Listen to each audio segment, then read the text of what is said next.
start. So it's, Haven't even seen it. no, that's right. It's just that we don't. It'll be a surprise today. Yeah, we don't really know enough to and that's probably where the discussions we go. But over to you guys to run through and see where we want to go. Well, I think what's that? This process has been a process that's been primarily run through the Mirror Forum. Okay. So Would I be to already run through? So no, that's okay. That's we'll okay. just do a quick intro and then we'll probably hand back to you. Yeah. Okay. It's a conversational session. Yeah. Yeah, very much a conversational session. What you probably haven't seen is that Penny and I have been part of a small PCG, and we've been in the background making sure that the information has been available to Morrison Low.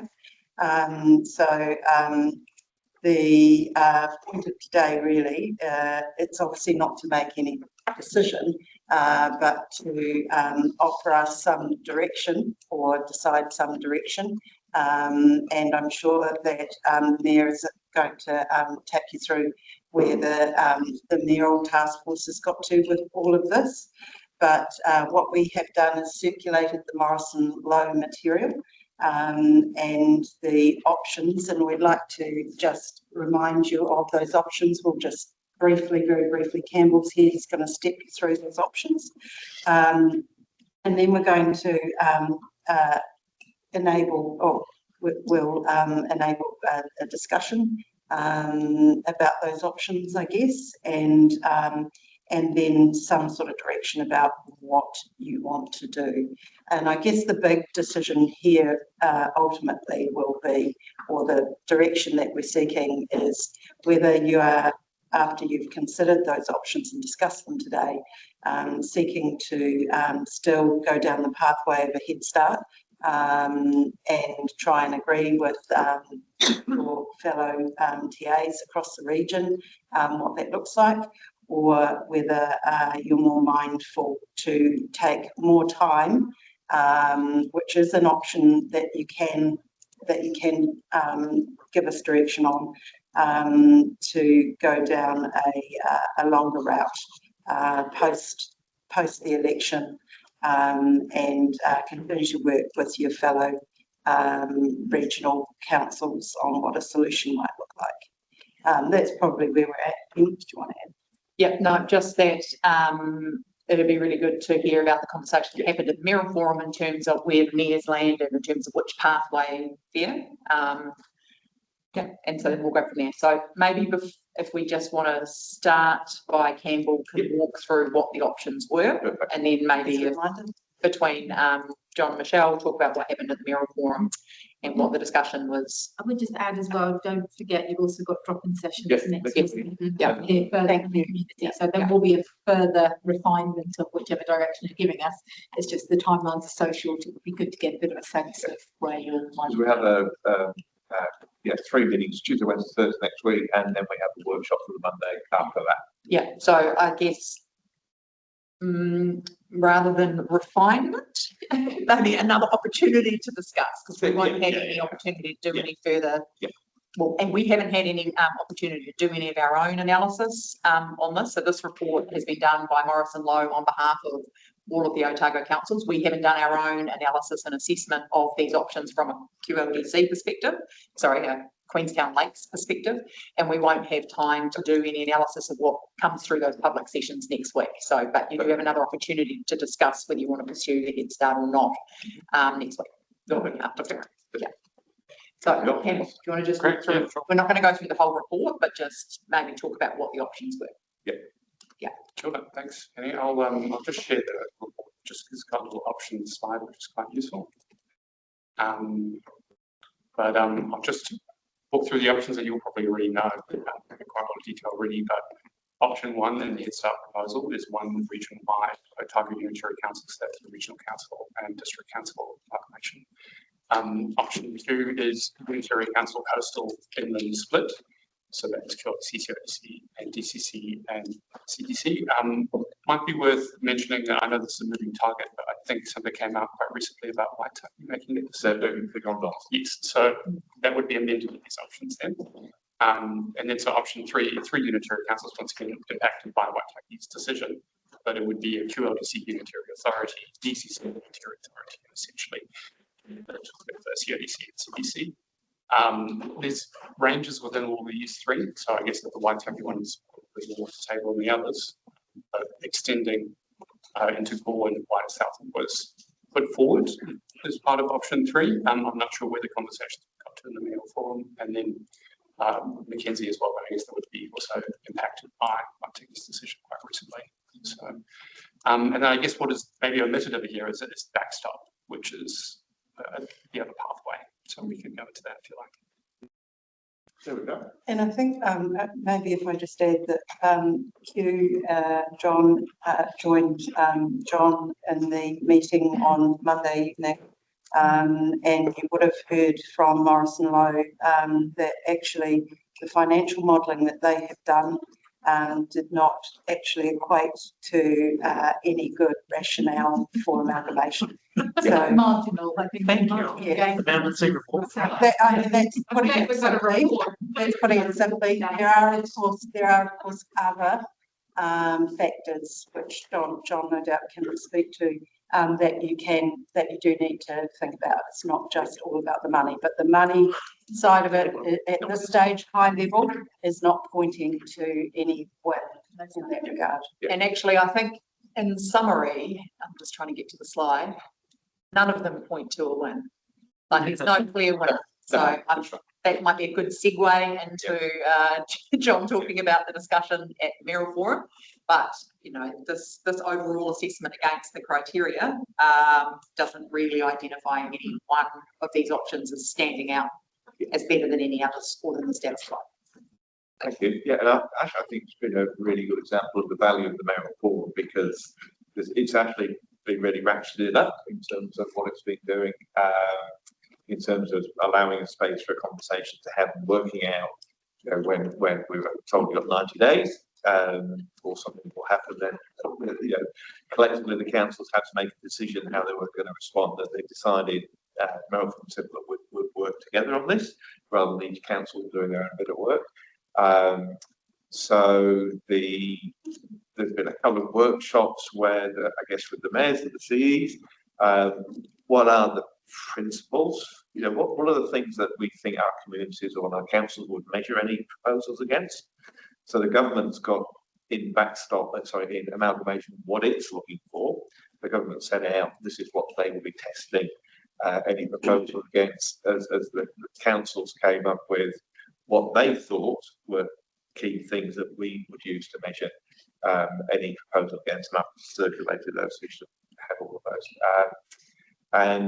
And then we agreed that, again, rather than everyone doing their own engagement, we'd get a survey done across Otago with mixed results in terms of people participating.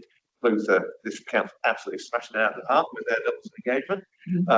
And, you know, we were, now sort of bottom of the list, really, almost.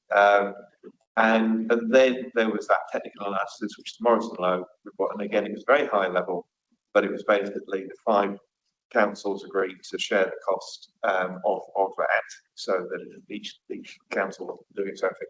And Morrison Lowe have been doing these up down the country, so that was good. And then each week the mayors have been having a call to just try and keep things going and see where we're at. So it's been really good actually for getting a bit of a working relationship between the different mayors and the chair. The difficulty for the regional council is that they are officially not allowed to have a view or put a proposal in because it's all about replacing them. But obviously they've got their own thoughts and views, and the regional council have been really good in saying this is what a regional council does. These are, you know, some of the principles that for the scope of work that they are responsible for, you know, what are the challenges if you fragment some of that or whatever. So there's all those parts. This report says, if you were looking at a financial reason to change, there is no compelling evidence for changing anything. So that takes the financial things out. It assumes that if you have fewer councils, they've looked at the sort of economy of scale that the bigger councils have as being the baseline and just extended them out. So there's no real basis there. So if it's not for financial reasons that you're going to change, what are the reasons? What reasons being made quite clear by the government that if you don't check, what change is going to happen. And I think if you go back to the previous government, they had, with the work that they've done, they've landed on that, sort of aiming for bigger is where they saw. So there's a sort of, that tailwind that's probably pushing people there. I mean, all the conversations and all the feedback from the survey is, it's that how do you go bigger and still have local voice? And people expect local representation, and they expect to be able to decide what is a local level of service, and how does that look against somebody that's remote. As we saw with the flood events, that have happened. The fact that there's somebody there in high vis who is speaking to the cameras on behalf of their community is a very powerful thing, and that shows the value of that local on the ground representative. So, trying to work out how you mix and match, if you are going to mix and match, how you keep what we've got now, how you reduce the layer of government, the layer of elected representatives. It's really hard. And I think a lot of discussions are how do we replicate what we've got now but make it look like something different, which is the irony. So I think the one thing that came across when we workshopped at the Mayoral Forum was the need to really make sure the catchment management, the environment, our environment was seen as the most important issue.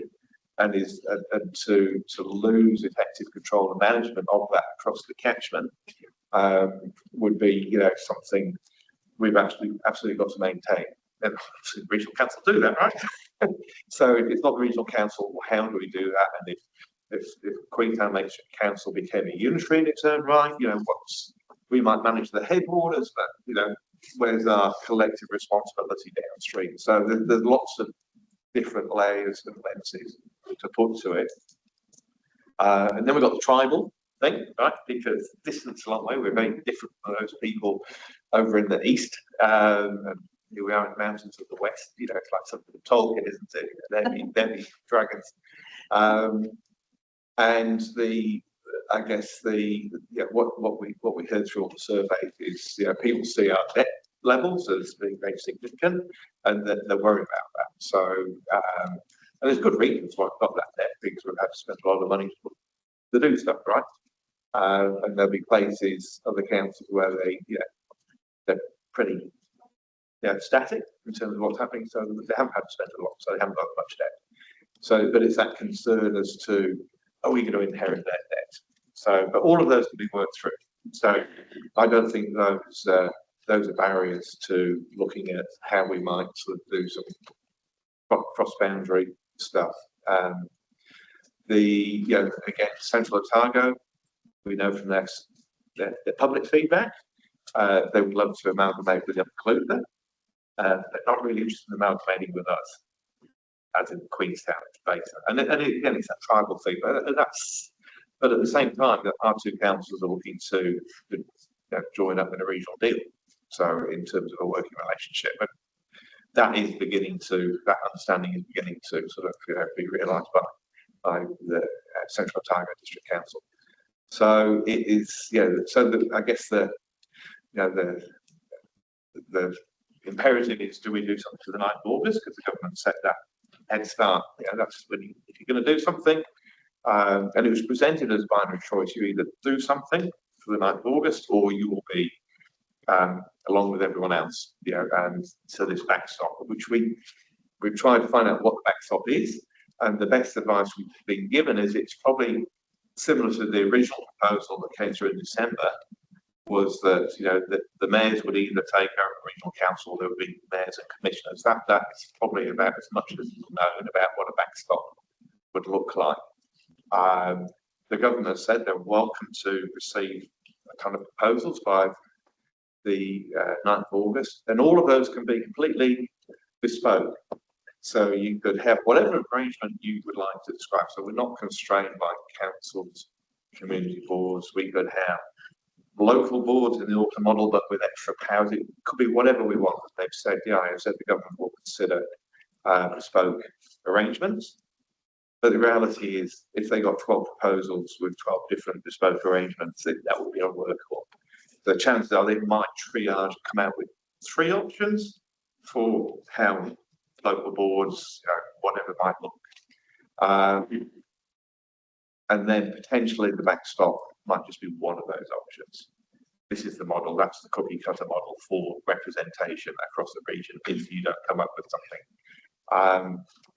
So that was I think was pretty much a summary. We sort of talked about third option, which is instead of saying we're really ready to go, and or just not answering the phone, radio silence was to say, actually, we see where the wind is blowing. We are working towards an outcome, but we need more time to figure structurally or financially or tribally how that might work and how that representation might work. So I think that was to show interest in the process, but just say we're not there yet. And we could do that. We could write a letter to Vanuatu, say this is where we're at as councils across Otago. This is what we're working towards in terms of outcomes, but there's a few things that we need to get across the line first and figure out. So I think that was. Yeah, I think that's a good reflection of the range of the discussions at the Mayoral Forum of the sort of along the line as well. I think the things I would add into this is that this is inherently a political decision, right? That there has been some research and some options analysis done. It's not giving a silver bullet to the question. It's not giving a slam dunk solution. All the financial gains are marginal, and ultimately it is about for districts actually other than ours, you hear it far more strongly. That sense of identity really matters, and that sense of not wanting to be put into urban centres is common to both Dunedin and ourselves. However, ultimately this needs scale if it's going to have any form of efficiency or any form of simplification. So sort of retaining the status quo and boundary lines would be really, really hard to do. We heard from the Mayoral Forum huge appetite for, okay, the financial model doesn't necessarily line up, but we need to use this as a chance for transformational change. But that was really as far as the conversation had space to go. There was no room on the day to talk about what might that transformational change actually mean. And my sense of transformational change in a Queensland Lakes sense is very different from transformational change from an Otago-wide perspective or from a Clutha Council perspective. The pace and the scale will be very different. So there's probably quite a lot of ground to traverse in those conversations to see what that truly means to each of the different layers, each of the different districts. And just to really emphasise John's point here around the backstop process. Everything we've heard about the backstop process and all the fear factors that have been put out there have really been driven at that ministerial level. So I think we really need to keep that in mind. We've heard now from successive DIA and MCERT people that it's actually a much more sensible, pragmatic, straightforward situation. They are unlikely to, if you have a region that is working collaboratively and strongly in the right direction, that is unlikely to get derailed by political will at some stage. However, those that do go in at the Head Start proposal, whilst you can put in your bespoke, anything's on the table, they are then going to calibrate them to try and get commonalities across the board. So even though you might put in your highly bespoke, highly novel Head Start proposal, there's a chance they'll say, oh yeah, down the road they're doing it this way, so can you do it that way too? So yeah, I think we've just got to keep that in mind, that Head Start will still probably require some compromise and some changing if you do get that. I think, focusing on opportunities. So if there is a change and it's not financial, what are the other opportunities that could come out? Yeah, and that's speaking to transformation. You can either try and sort of mitigate change, or you can look at opportunities and try and grab them as they come. But that is the challenge.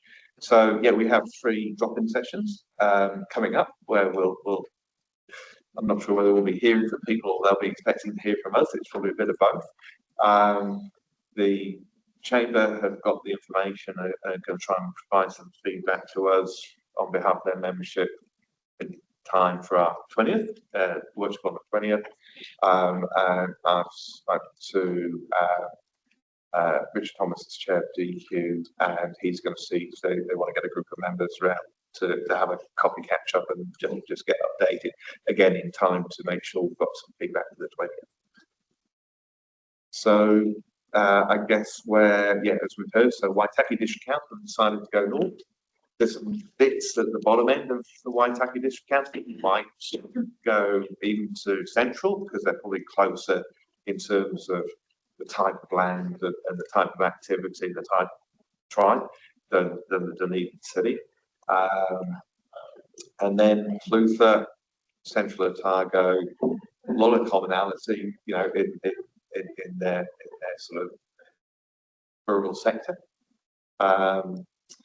But then again, it comes down to that, how do you manage the catchment? So I know that, you know, sort of Tamar from Central Otago is quite keen to explore whether you actually keep councils with separate boundaries and try and create a structure to effectively run the regional council functions, whether it's a CCO or you could call it community catchment board or something like that.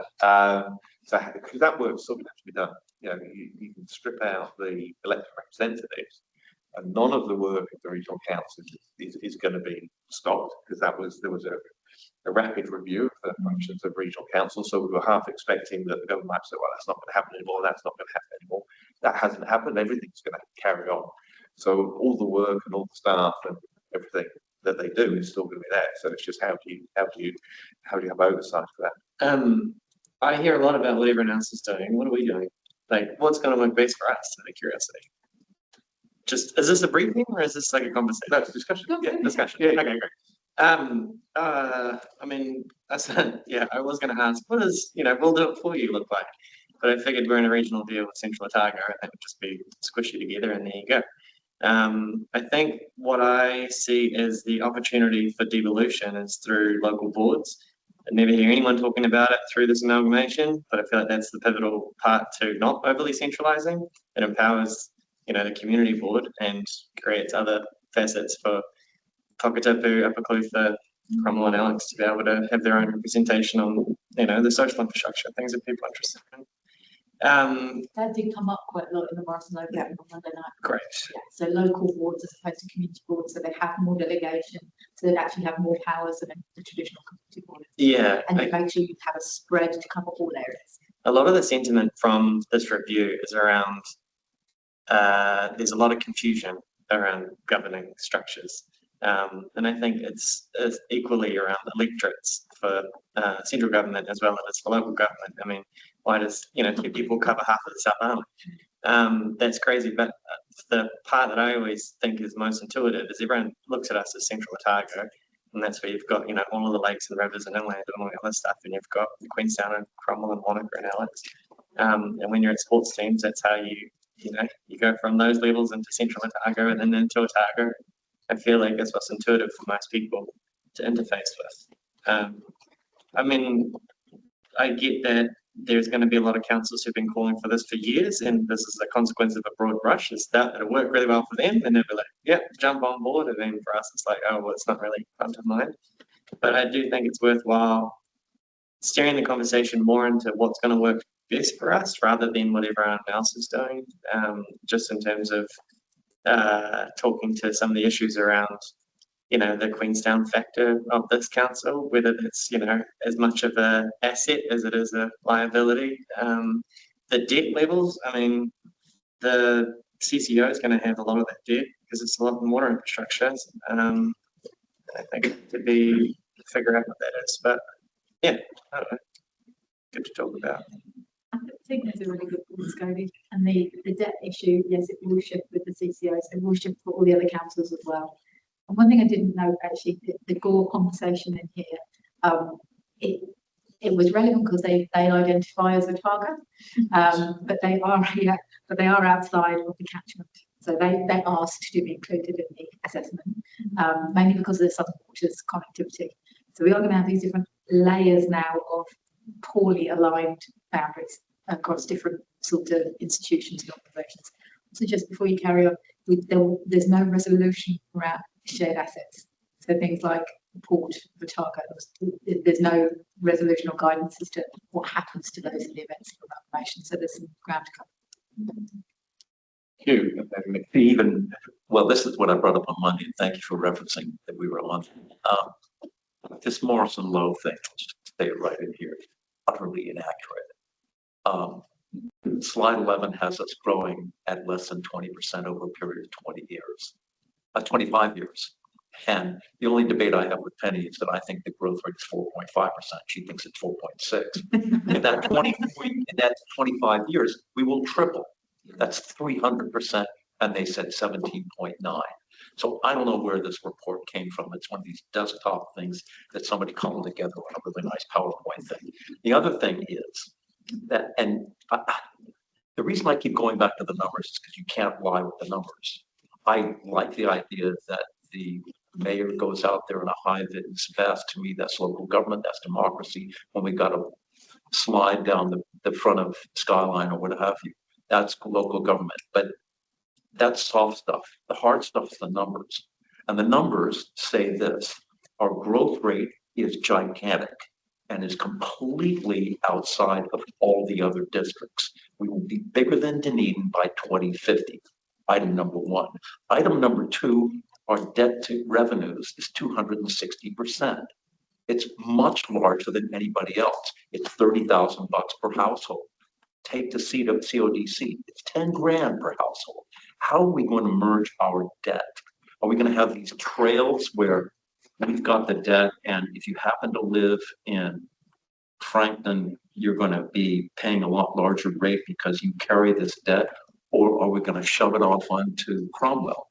You know, is it going to be jump ball? Is it going to be some sort of food fight over rates? Because ultimately this comes back to rates. How are you going to equalize $10,000 per household and $30,000 per household with this legacy stuff? You can't. It's really hard. It's really hard. At some point it's going to be unfair. So I will say it outright, but I think that option 3 is very good because it recognizes our growth rate and how fast we're growing, and that we are distinct from other areas, and that the Dunedin Queenstown thing works, and then an area in between. Albeit, you're right, it may be a political decision where they jam us with something else. But what I would ask councillors is just keep remembering that growth rate of 4.5%, one, and 260% debt to revenues, which makes it utterly different than the other areas. One thing I would say with regards to the debt issue, obviously they face that across when they've had to amalgamate water services entities across a number of different councils. So there are methodologies in play to harmonise that debt over a period of time. You're right, it will be a journey. The operative word is harmonise.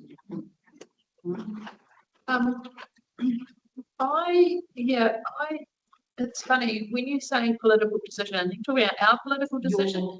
Yes, because that's what I think, and I think we should make a political decision, and I think we should say we are unique. This does not make sense. We've seen there's no evidence here that this would be better for our communities. I haven't seen any benefit at all. So if I've missed a slide or a word, let me know, but that's what I'm reading, that's what I'm hearing. I don't, in terms of the community boards, when you look at kind of what everyone else has, and we've only got one, I'm like, by doing any type of merger, all it would do was mean that we would then have multiple community boards, or what was the other name they were called? Local boards. And I'm like, that, to me, that just complicates it even more, to be honest. So anyway, I would actually be for putting something forward saying we're going to go on our own. Everyone else can sort it out. We can't, it's not an option. No. We can't say that. I reckon we can rather than say whatever we want. Yes. It's option 3. Well, yeah, us going for option 3. I think I still find there's value in the bigger and there's value in the smaller, because I look at it and I go, waste, transport, sports, airports, energy, economy, and business are all relevant to Central Otago, not just Queenstown. Like anybody who lives in Cromwell uses Queenstown Airport, so does Wanaka, and so does Alexandra. The energy sector, the waste transport, we can't just be this sort of microcosm of thoughts. But you get to the next tier, planning, social infrastructure, environment, roading, and housing. Of course, that makes more sense at a local level. So again, it's like there are different things that make sense at different levels. And so think about what is it that needs to be done at the township? What is it that needs to be done at a bigger level for a bigger scale? And then go, well, then who's going to take responsibility for those facets of it? Because how can we best coordinate public service with the scope that they're there to deliver? I mean, we're finding that with the MRF. We can't afford to do our own MRF as Queenstown Lakes, as much as we're special.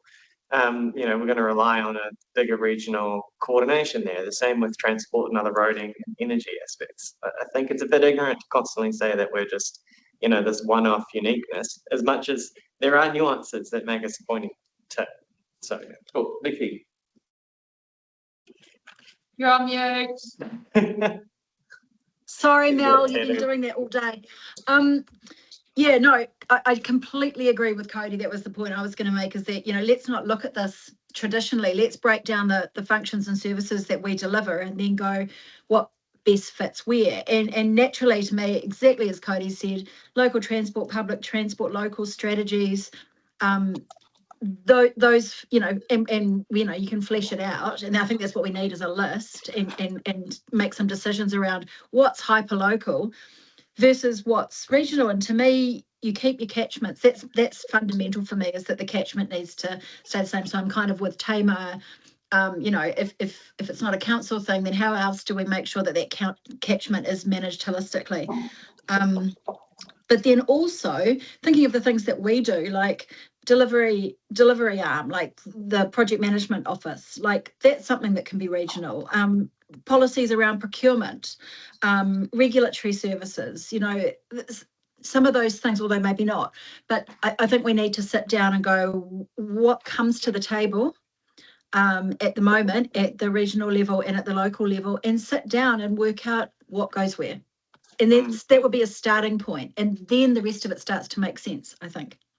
So I think it's a good point, Nikki. I think the challenge would be that's not going to be something that can be done before the 9th of August effectively.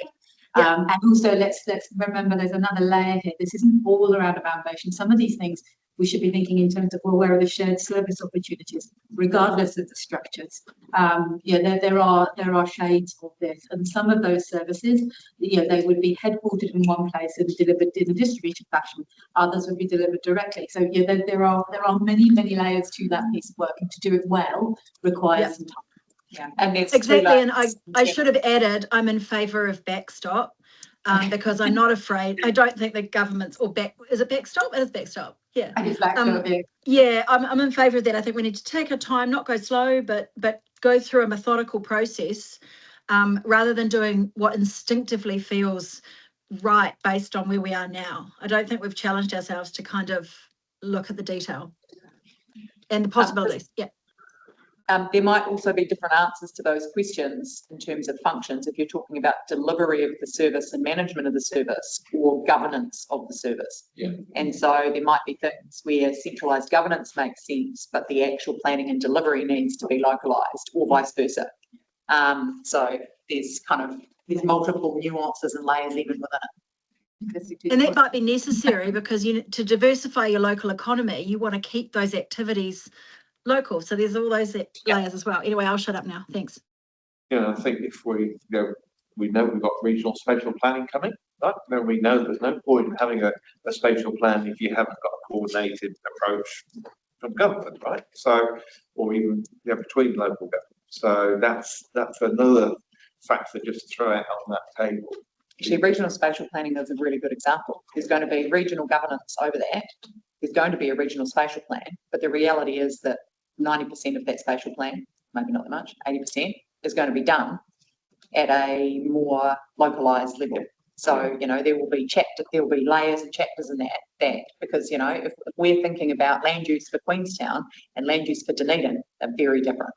And so the considerations are totally different. There are some commonalities, with things that should be considered in a similar way across a region, and there are interconnections between the different parts of a region that you might want to consider at that level. But even though it's regional and it's got regional governance, there'll be bits that are specific as well. And we've seen trends like with the building consent authorities, effectively being able to do cross-border work, and the irony that many of our building inspectors travel through Cromwell each day to work in this district, but don't really work in their district. So that's sort of, there are opportunities, and it's recognising the reality of what's happening. But it is such a multi-dimensional sort of triaging of different layers of that, that delivery, management, governance, that hyperlocal, sub-regional, regional.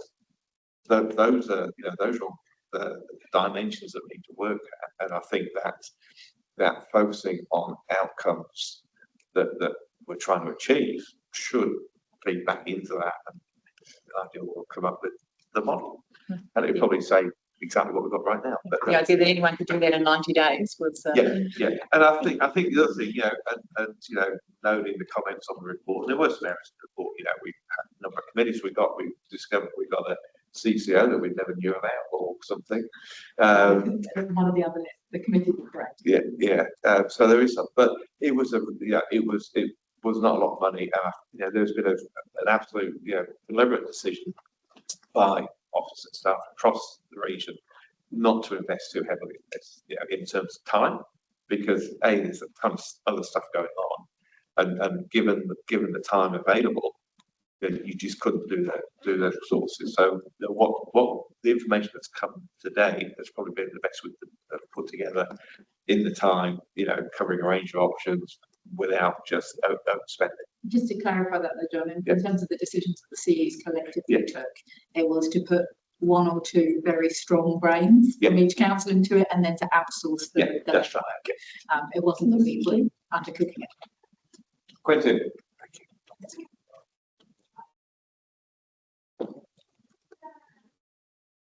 You're on mute. Yeah, thank you. Thank you.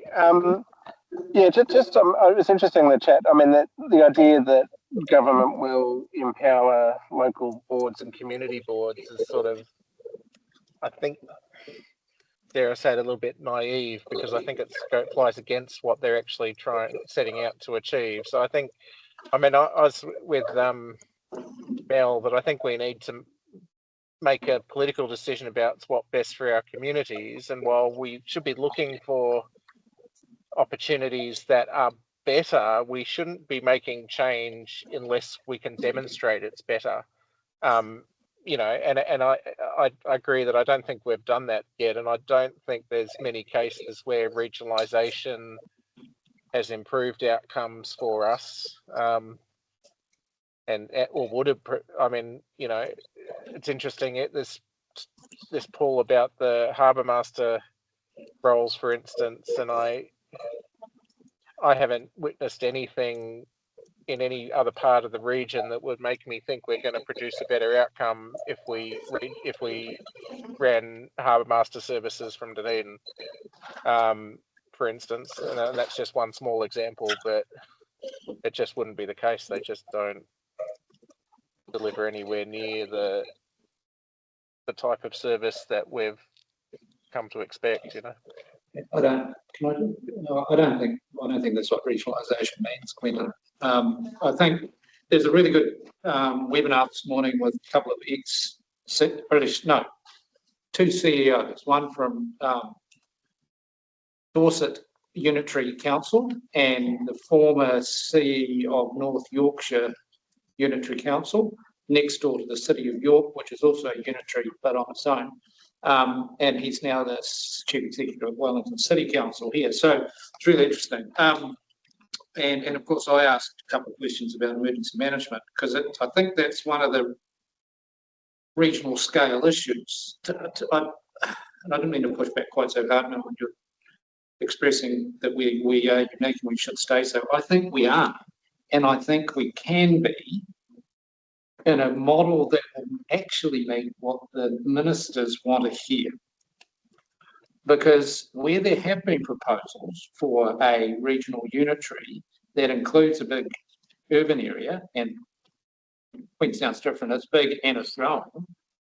And are different because the interests are different and they're politically different than the rural areas, that the ministers won't go with that. They won't let a region, and this is one of the issues that Southland have. There's a concern that if Southland is part of one unitary for all of Southland, Invercargill will dominate what happens in the rural areas. And of course, the rural people don't want that, and neither do the ministers. So what we could propose, I think, is to start with 4 unitaries.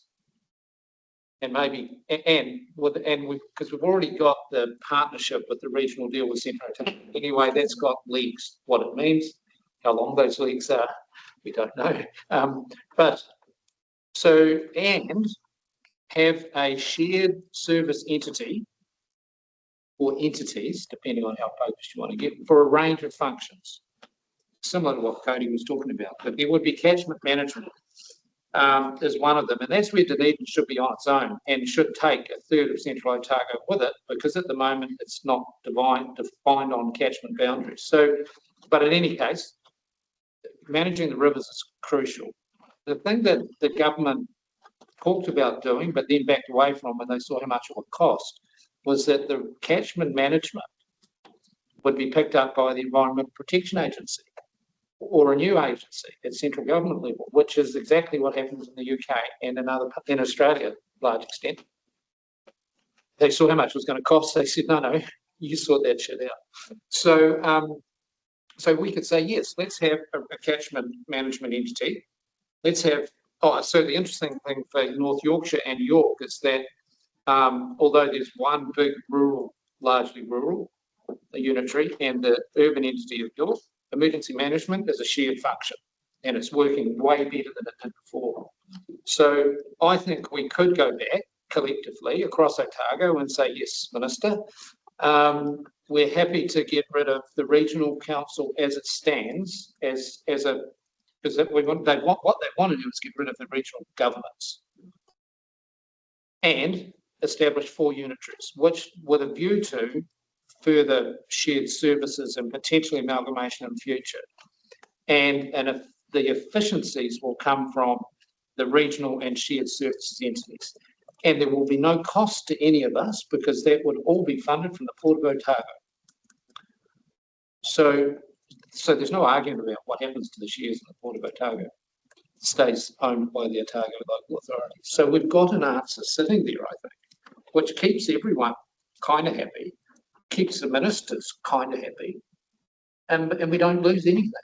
In the meantime, I think we do need to look at here and in other parts of, perhaps other parts of Otago, we should worry about us. Maybe how do we have better local connection to our communities? Maybe we need another community board. Maybe it's an opportunity to look at how we do things better.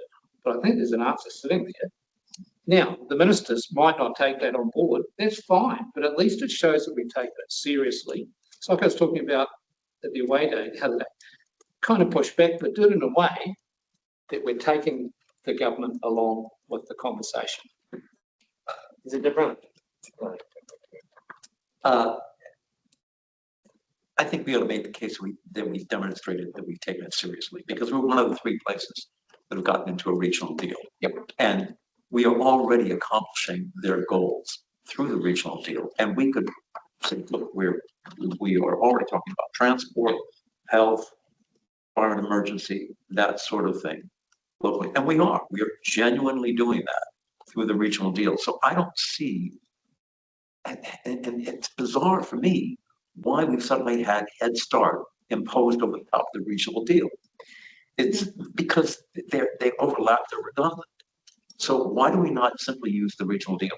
This would be my case, how to play it. We are still thinking about this. We would like to continue to think about this. We are still working on the regional deal. We take this very seriously, demonstrated it through the regional deal. And frankly, I think we're sincere about that too. But I still struggle with merging us literally, politically, with other units, with other councils. I don't think we need to. Well, I think it was a regional deal, not a council deal, for a reason. And I think, reflecting on people saying, well, there's 3 different agencies that deliver transport, and it's just confusing for people. if you're on like a road or a highway or public transport, they're all different people. And I think the element of this is simplification. And I wonder, you know, the reason the government gave us 3 months is because we'll take as long as we have. If we have 3 months or 10 years, we'll spend all of that time thinking about it. So I'm wondering if it's worth going the other way. We go, what are we guaranteed that we don't want?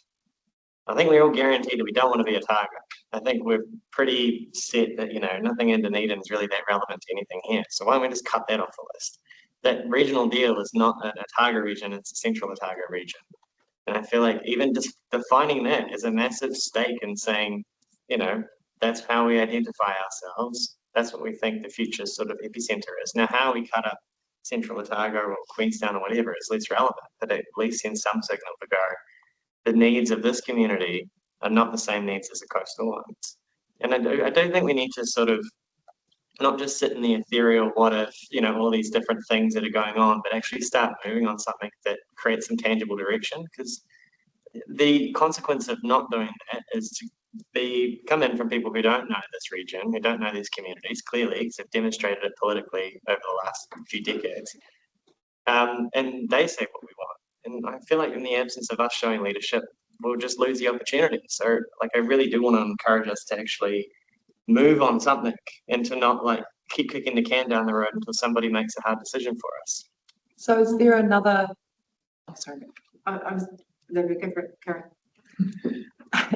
There is another kind of pathway then, which is that, you know, we say what we want or don't want to the ministers, or otherwise what John and the Mayoral Forum discussed was jointly with Otago making a statement about the fact that we want to continue working together, because I think there was some discussion in the Mayoral Forum that actually the work that would continue would be on option 1, which is the, hang on, yeah, the one Otago unitary. So that was, I don't think they haven't landed any, there would be no preference given for which way we'd be working towards. But what I was just about to say was, just listening to this conversation here, there is another pathway here where we actually frame it in the context of the regional deal.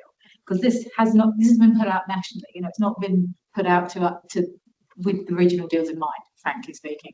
You could say, look, we are prepared to move forward. We want to work more closely. We want to build bridges, and the regional deal is the first step in us doing that. We need to get that underway to start to understand what that means for us and how we start to build going forward. And Nikki's made a point there that the inland Otago, the weakness of that as a model is that it doesn't follow the catchment lines. Yeah. However, you start with the regional deal, you see how that starts to work, you see where the reliances there is, you see where there are opportunities, and then you build from there. And that could be a narrative that government might be prepared to indulge. I mean, I'm just adding in that we could say, rightly, it's not our problem. But if you take a council like Clutha Council, which is part of the catchment, you say, well, hey, guys, you're on your own. There's no scale, there's no ratepayer base. It isn't enough within that council to take on those regional functions. So that's the problem. So that's one of the things that government will be looking at. Any proposal for part of a region, they want to see that what's left for the rest of the region, if they've got another model, is still capable of doing it. It's another consideration. There are some very small councils, right, which are going to have to move because they just haven't got ratepayer base, or ratepayers are moving away, so they're not going to have people around, so they are merging because they need to have that scale. So there will be, at some point, there will be a scale, especially if you're trying to run the regional council stuff as well, that it doesn't stack up. And I think that's possibly where Tamar's model, and there's so many different ways you can do this, but actually having councils that effectively stand down on their own, but having that shared oversight of the regional council, which is what the original backstop was, right? Yep. The backstop is that come 12th of October 28th, the mayors are elected, will then take over running the regional council. There wasn't much else to it. It wasn't. Well, I think there was, and then you have to get a transition plan. So you spend another year working on how you amalgamate. So that was the original time frame. So I think you have to look at the signals that have been coming down from central government for some time. and that's regionality. And that's certainly been, back in the day when we understood that there was going to be a regional emergency management service, I think we all thought, well, that's not going to work, but it works well. And that's the point you're trying to make. And Nikki's raised some other commonalities. I mean, I hear what you're saying about Dunedin, but they're still part of the regional emergency management sector. So that's a good example where the region works, and government's always talking about the region and talking about regional planning. So you've got to take those clues. I think what they'll want to hear is that every region is prepared to have a conversation about regionality. And then what are the commonalities that could actually be tipped into that? And at least if they're seeing that we're prepared only to send some indication or signal that's from us, then that's not actually answering what they're seeking at the moment. They're wanting to hear that you have come together and you have done this and you've done some collective work to understand this. And it does sound to me like whether it's Mal's thought that, actually we can make a case because we are unique, or whether it's actually looking at those commonalities and what we can actually do in terms of shared service, it's going to take some time. And it's going to also, if it does take time and we're not in the fast track side of things, you've then got an opportunity to legitimately and genuinely consult with your community. So those are just my observations from your discussion. And I think that building that, what is hyperlocal, what is sub-regional, what is regional, is really key. Our economic development effort is not really much good if it just ends at, Roaring Neck, for example. So there are some things that there's a very compelling case for scaling up to get better outcomes. And also some people are doing some things well. We might like to think we're doing tourism promotion well. So, there's opportunities to spread some of that and maybe achieve some of the things. I mean, reflect on the advocacy for health. Because we're a huge geographic district, and every bit of money for health for us will just get tipped into the bucket of Dunedin. We're still closer to Timaru Hospital than we are to Dunedin Hospital. So again, how do you really draw the line? And is that really going to be the best thing for the future of this community if you're constantly, thinking of this big blob as something so far on east to west, and really not advocating for something more central to where people live? And again, that same argument about this inland Otago is going to grow and supersede Dunedin within the next 10, 15, 20 years. This is where the growth is happening. I do think there's huge reason to advocate for the sub-regional aspect of this. I think for the future, I don't want to have to drive 4 hours every time I need to get something done to the hospital. I don't think the problems that Dunedin are facing are pretty similar to what we're facing. I think we're quite distinct, and so entertaining the idea of option one outside of the few small things that, civil defence is a nationally coordinated thing. There's no stopping what that aspect of hierarchy is. I'd personally just love to cross option one off the table, to be honest, and then go. Great. What did you say about option one? I just want to cross it off. I just want to say we want to cross option one off. We want more time to decide the boundaries, but we're just going to make a stake in the ground to say we're not actually all of Otago, and we're not all the same things. So, at least that's some decision. That's some sort of indication on the way forward. I think that's quite legitimate. If that's a definitive and agreed direction. Cool. Anything online? Farmers? We don't have the option for then of the catchments to. Well, what these options each have variations in them. So you could have option 2 where you have inland and coastal, but you still have a regional layout that does the catchment management stuff. But that where transport might be in the two urban and not urban, inland and coastal, or it comes down to what Nikki was saying before in terms of actually thinking about the functions themselves and where they best sit. So I think in the report somewhere there's a diagram that shows how you could have that shared, it would almost be like a CC, not almost, it would be a CCO that does that broader catchment management. And also, over a longer term view, you might be looking at something that talks more like Tamar's model of Queenstown, Central, Clutha, because that is the catchment. Yeah. So, it's just the space to be able to put that together. Yeah, the only trouble I have with that is that we have, for Clutha at least, the catchment is the only thing we have in common with them. I could be wrong on that because that's quite a general statement, but I feel like they gravitate towards coastal Otago than central. So that we're making that decision based on the fact that there's a river that runs from us to there. The river runs all the way to the ocean. It's like And it's That's the catchment concept, right? yeah, right, it is, Mm. right? But it's the only common thread. but it's the headwaters west coast. Other than the health services for all of currently Otago, including those. So even Oamaru, which is a different level of service, is focused predominantly on Dunedin. Yeah. The fire region is the district is Dunedin. The police district, we have a sub-district here. So there's a whole lot of administrative boundaries that make more sense. Would it be better? So that's one. So there's different catchments. It's not just river catchment. I think the river catch. So that's what I think is part of the problem, because if you got hurt in Queenstown, you'd be quicker to go to Cargill. If I got hurt, though most people go to the Cargill. that's what I'm saying. Like, They don't. considering Dunedin Hospital is part of this district, isn't it? And in Southern Clutha, you go to Timaru. It's like it's not. It shouldn't be part of them. Well, it can't be because Southland have said no. We don't want a bar of anything to do with anyone north of the border. Maybe Clutha. That is the way people go there anyway.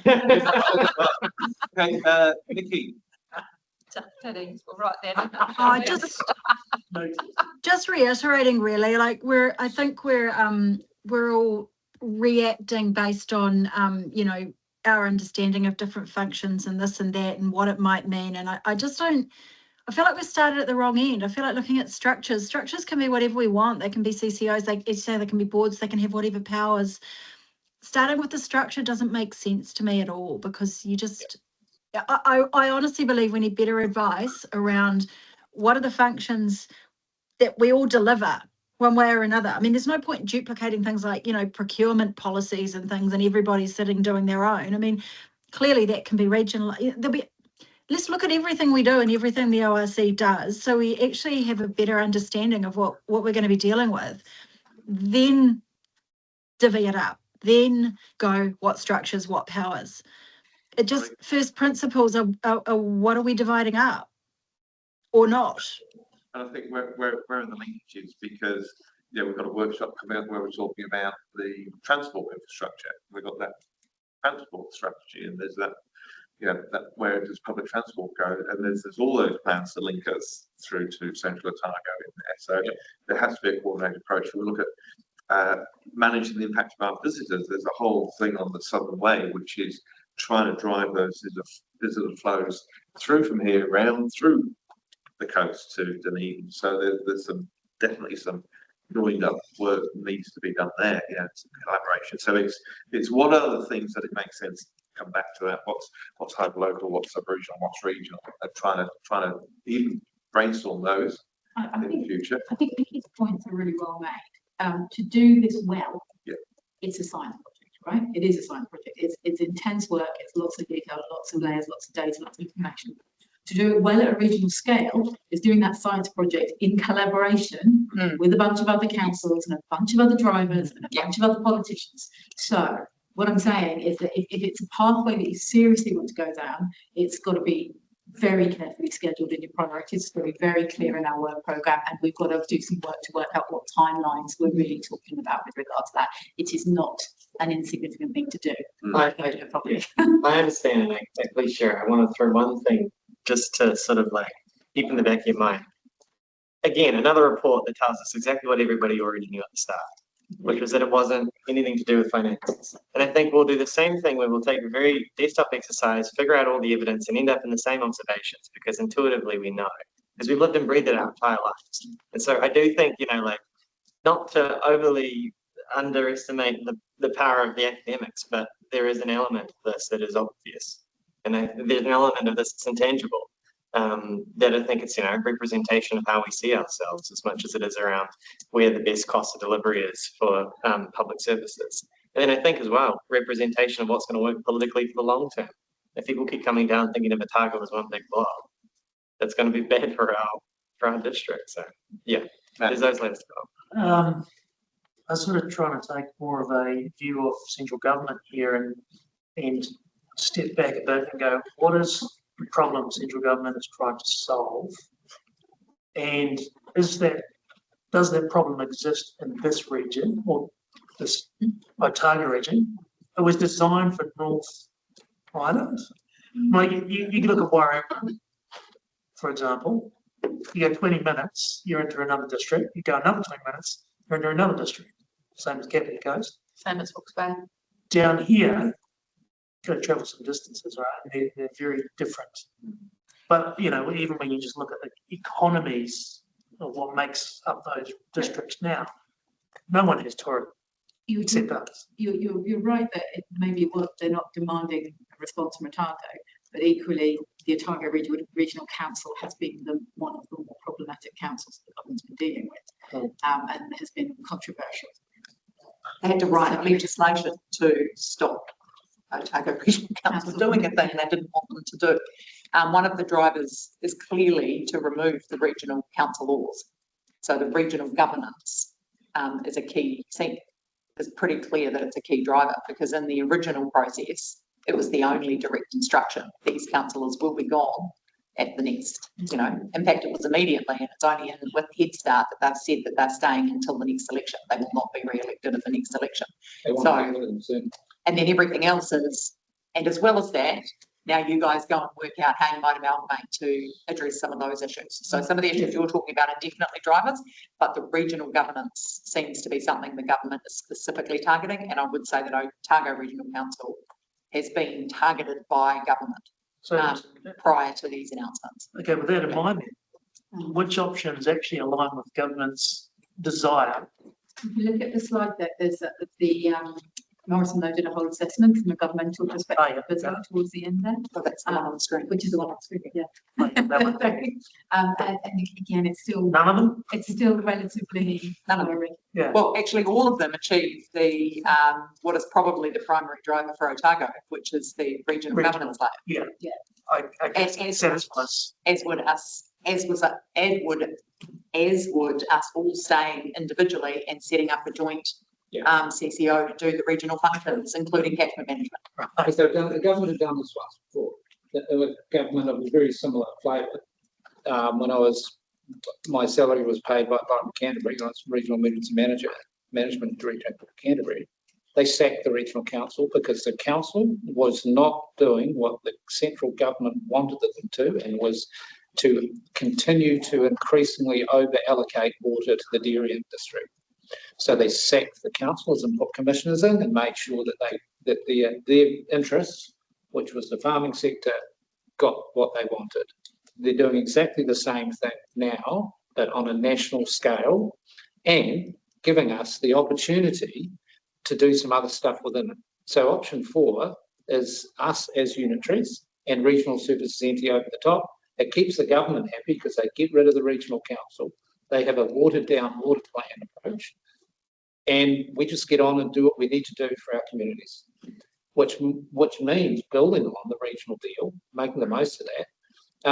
It was interesting listening to the guy from Dorset this morning saying that initially, when theirs was a bottom-up reorganisation, they had 10 local authorities. Initially, there were 6 who wanted to move together, and then the others all came on board.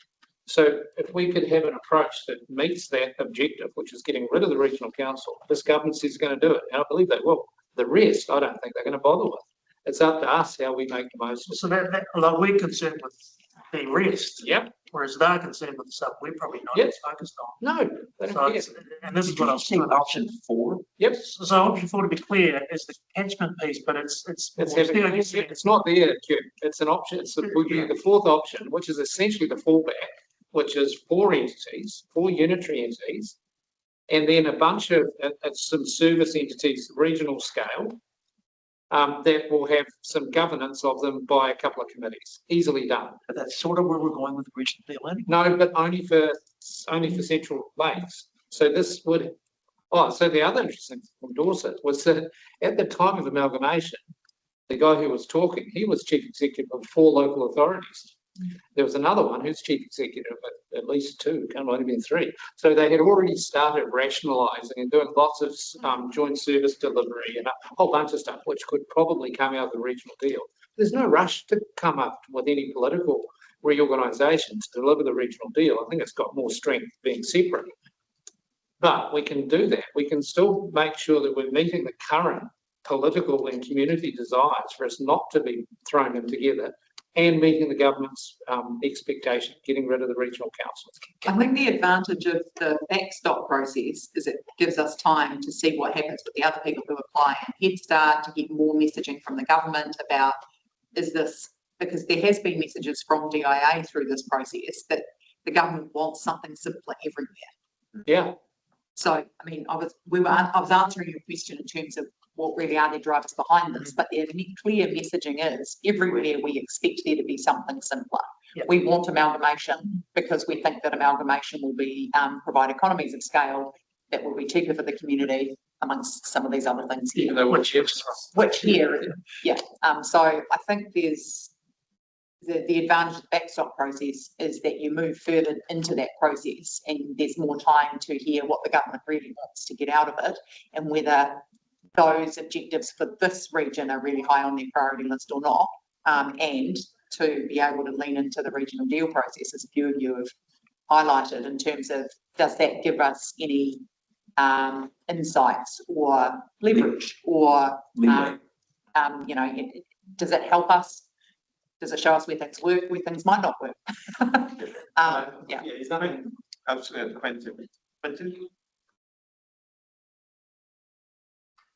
Yeah, thanks. I mean, yeah, look, I think I support those comments that, you know, relying on the regional deal to be the engagement process and allowing us to get on with something, you know, that supports the direction, I think is useful. But it was just interesting, that discussion around, I mean, there were 2 examples, both in opposite directions, where the regional councils weren't doing what the government wanted of them and the government intervened. Now we've ended up with a pretty contrived situation where we've now have a local authority applying to government for a members bill to manage a water allocation issue in Central Otago, which is because the government wouldn't let the regional council do their job. So, you know, we've got to be careful here that we've got to keep government on side and do our bit. You know, this threat that if you don't do what we want, we're just gonna get rid of you is pretty unfortunate position to be in. And I mean, in both cases, I'm sure those regional councils were just arguing that we were doing what we were elected to do, and in you know, you've got to remember that they're actually instructed to produce a water plan, and then not to produce a water plan, and then to you know, they've been pushed and pulled like everybody else on political whims, that not because they necessarily, not sure about the Canterbury example, but not in Otago, not because they weren't doing their jobs, just because the government didn't like the way they were doing it, you know. They're doing the job arguably too well. Not as well as others would like them, but too well for what the government wanted.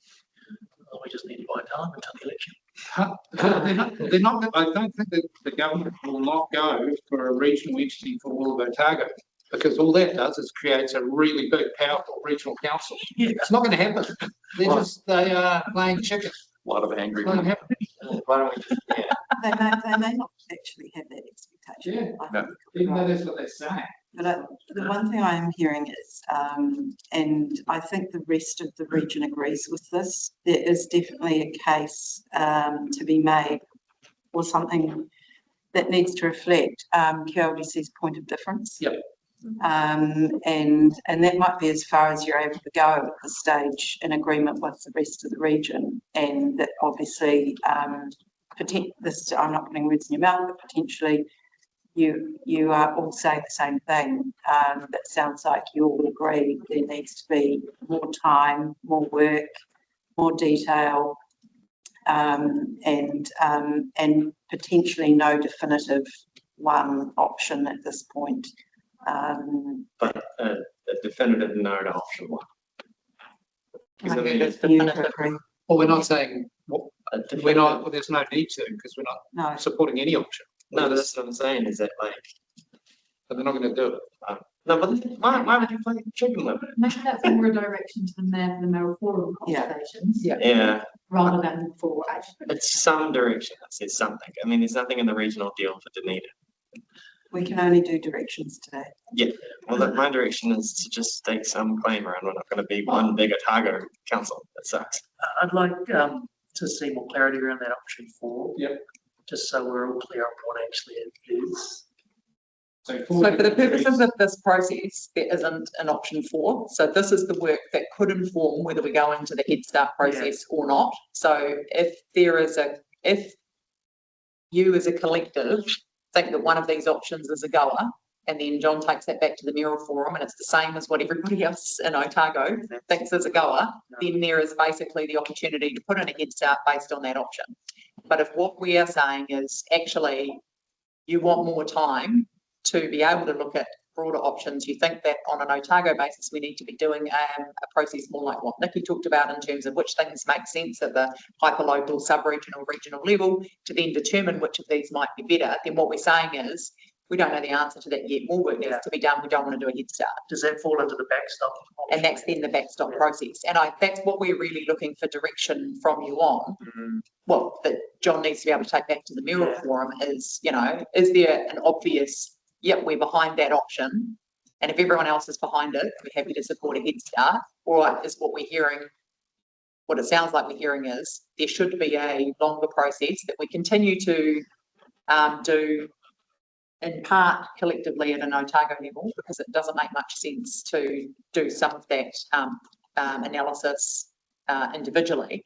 But we do then need to bring what is the impact, advantages and disadvantages for the Queenstown Lakes community of each of those then options. And there would be more, we would have more time to look at different variations of these then. Sure, but I think that's what I think that's what we kind of need to come to a pathway out of today. why would we shut out an option that would leave all of the local authorities relatively happy? Why not have an option that has 4 unitary authorities, because it's only 4 now, it's not Waitangi, and regional services, because it meets the government's imperatives and it still means we're independent and it can provide for the regional deal. Dunedin will benefit from the regional deal as much as it has done since the 1860s, at least, when they have been benefiting from the resources created from the hinterland of Otago. So that's not a problem. So I don't think we can be limited to the 3 options here. Option and a 4th option, which is 4 unitaries, makes sense. So I'm just saying that in the backstop process, absolutely. Yeah. But this is the only information that can really inform the Head Start, because it's the only modelling and work that's been done. But the information's there. It's just that it hasn't been presented. But no other council in the region is considering this week an option 4. So, and hang on, I think we probably at this stage give direction that we are unlikely, for all the reasons we've talked about, to land a position of this council where we would support a Head Start proposal along with other councils. And I don't think any of the other councils, apart from Waitangi, that have decided, I don't think the others are. Has 4 unitaries been discussed?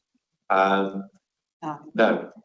Why don't we have all the options on the table? Why are we limiting ourselves to okay. Because Head Start has to be amalgamation. It doesn't have to.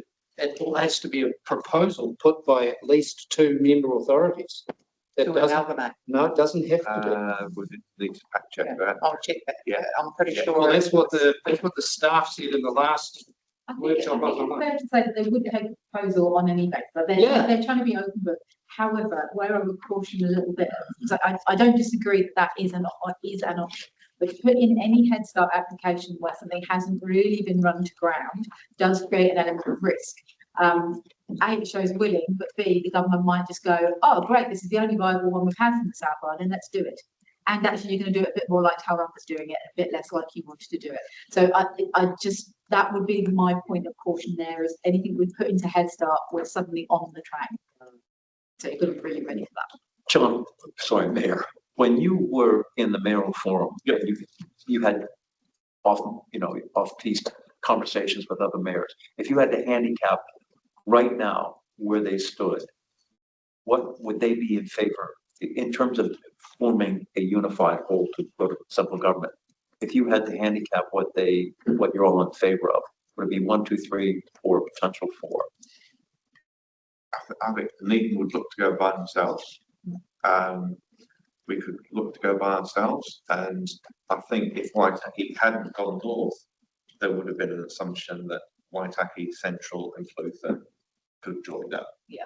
Now but that's not an option because Waitaki have gone north. So it then comes down to, because the government's got clear principles on what it expects a proposal to meet. Most of it won't meet all of those principles, but that scale is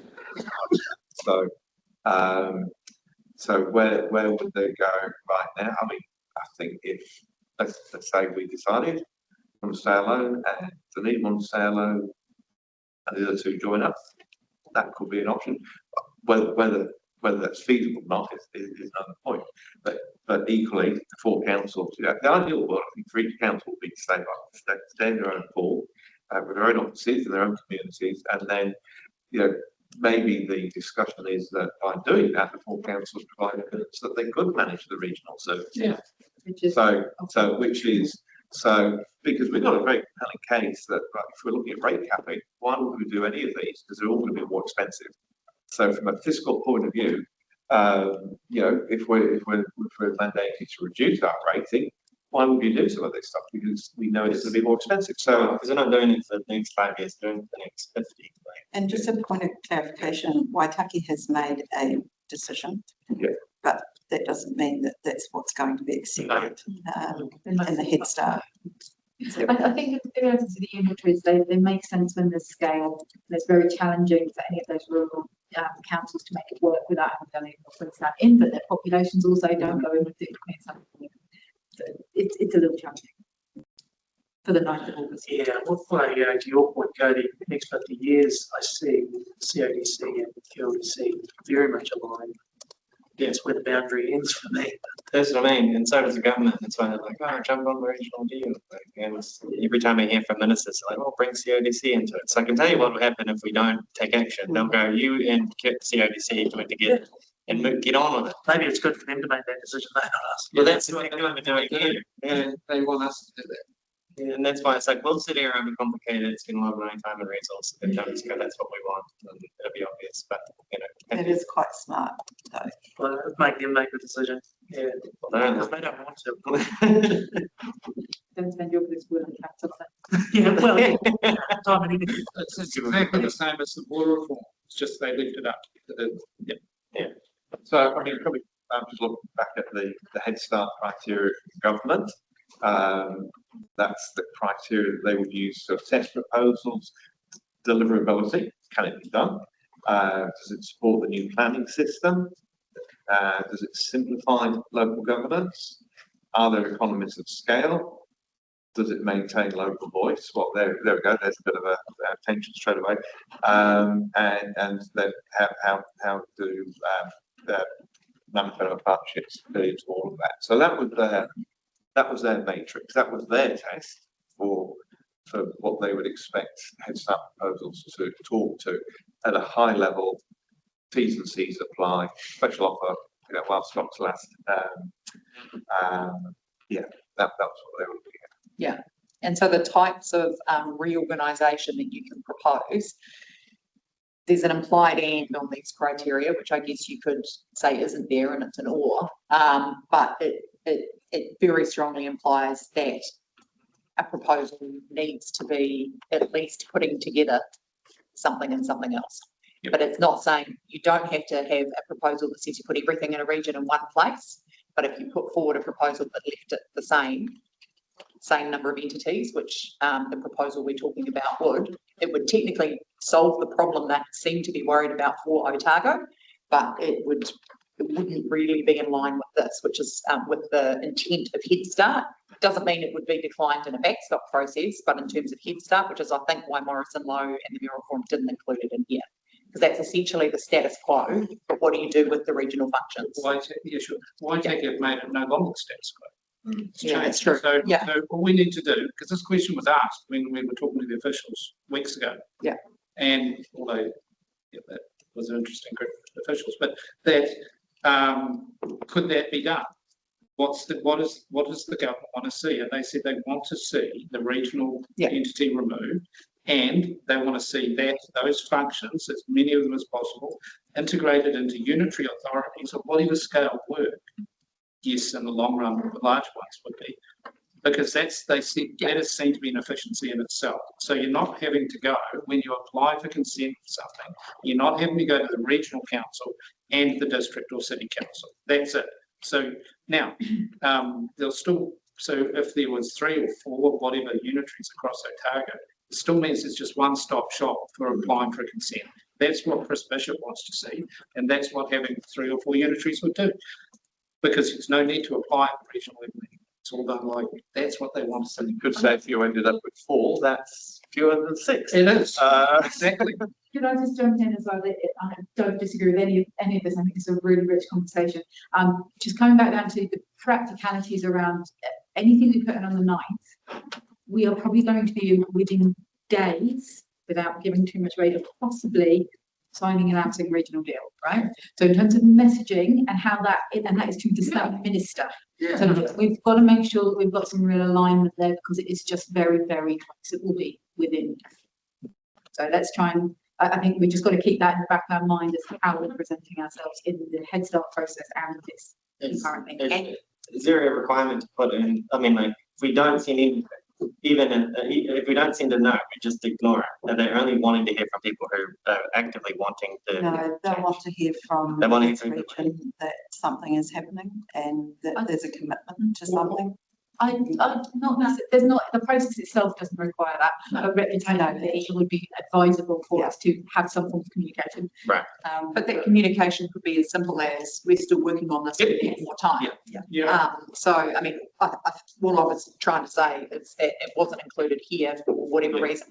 We're not in a position to be able to add it now, but I don't think anybody seems to be jumping that one of these options is the one that's obvious a winner, which implies that there isn't an appetite here to go down the Head Start path. Come to Quentin and Nikki. Quentin? I was just saying for clarity and you know, given I'm sensing we're getting down to the direction that we need to give, is that I do not support us making a recommendation for Head Start. But I do support us making some sort of commitment to work to assess the options through, you know, through the following process.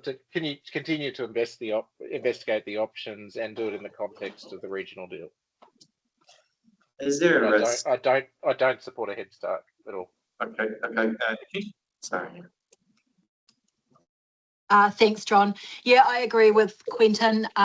No Head Start, backstop, and continue to investigate the options. I've put forward the way I'd like to do that. I don't know if that's going to be progressed, but the other thing I'd like to just layer in, which doesn't seem to have been done so far, is the practicality of ensuring good governance.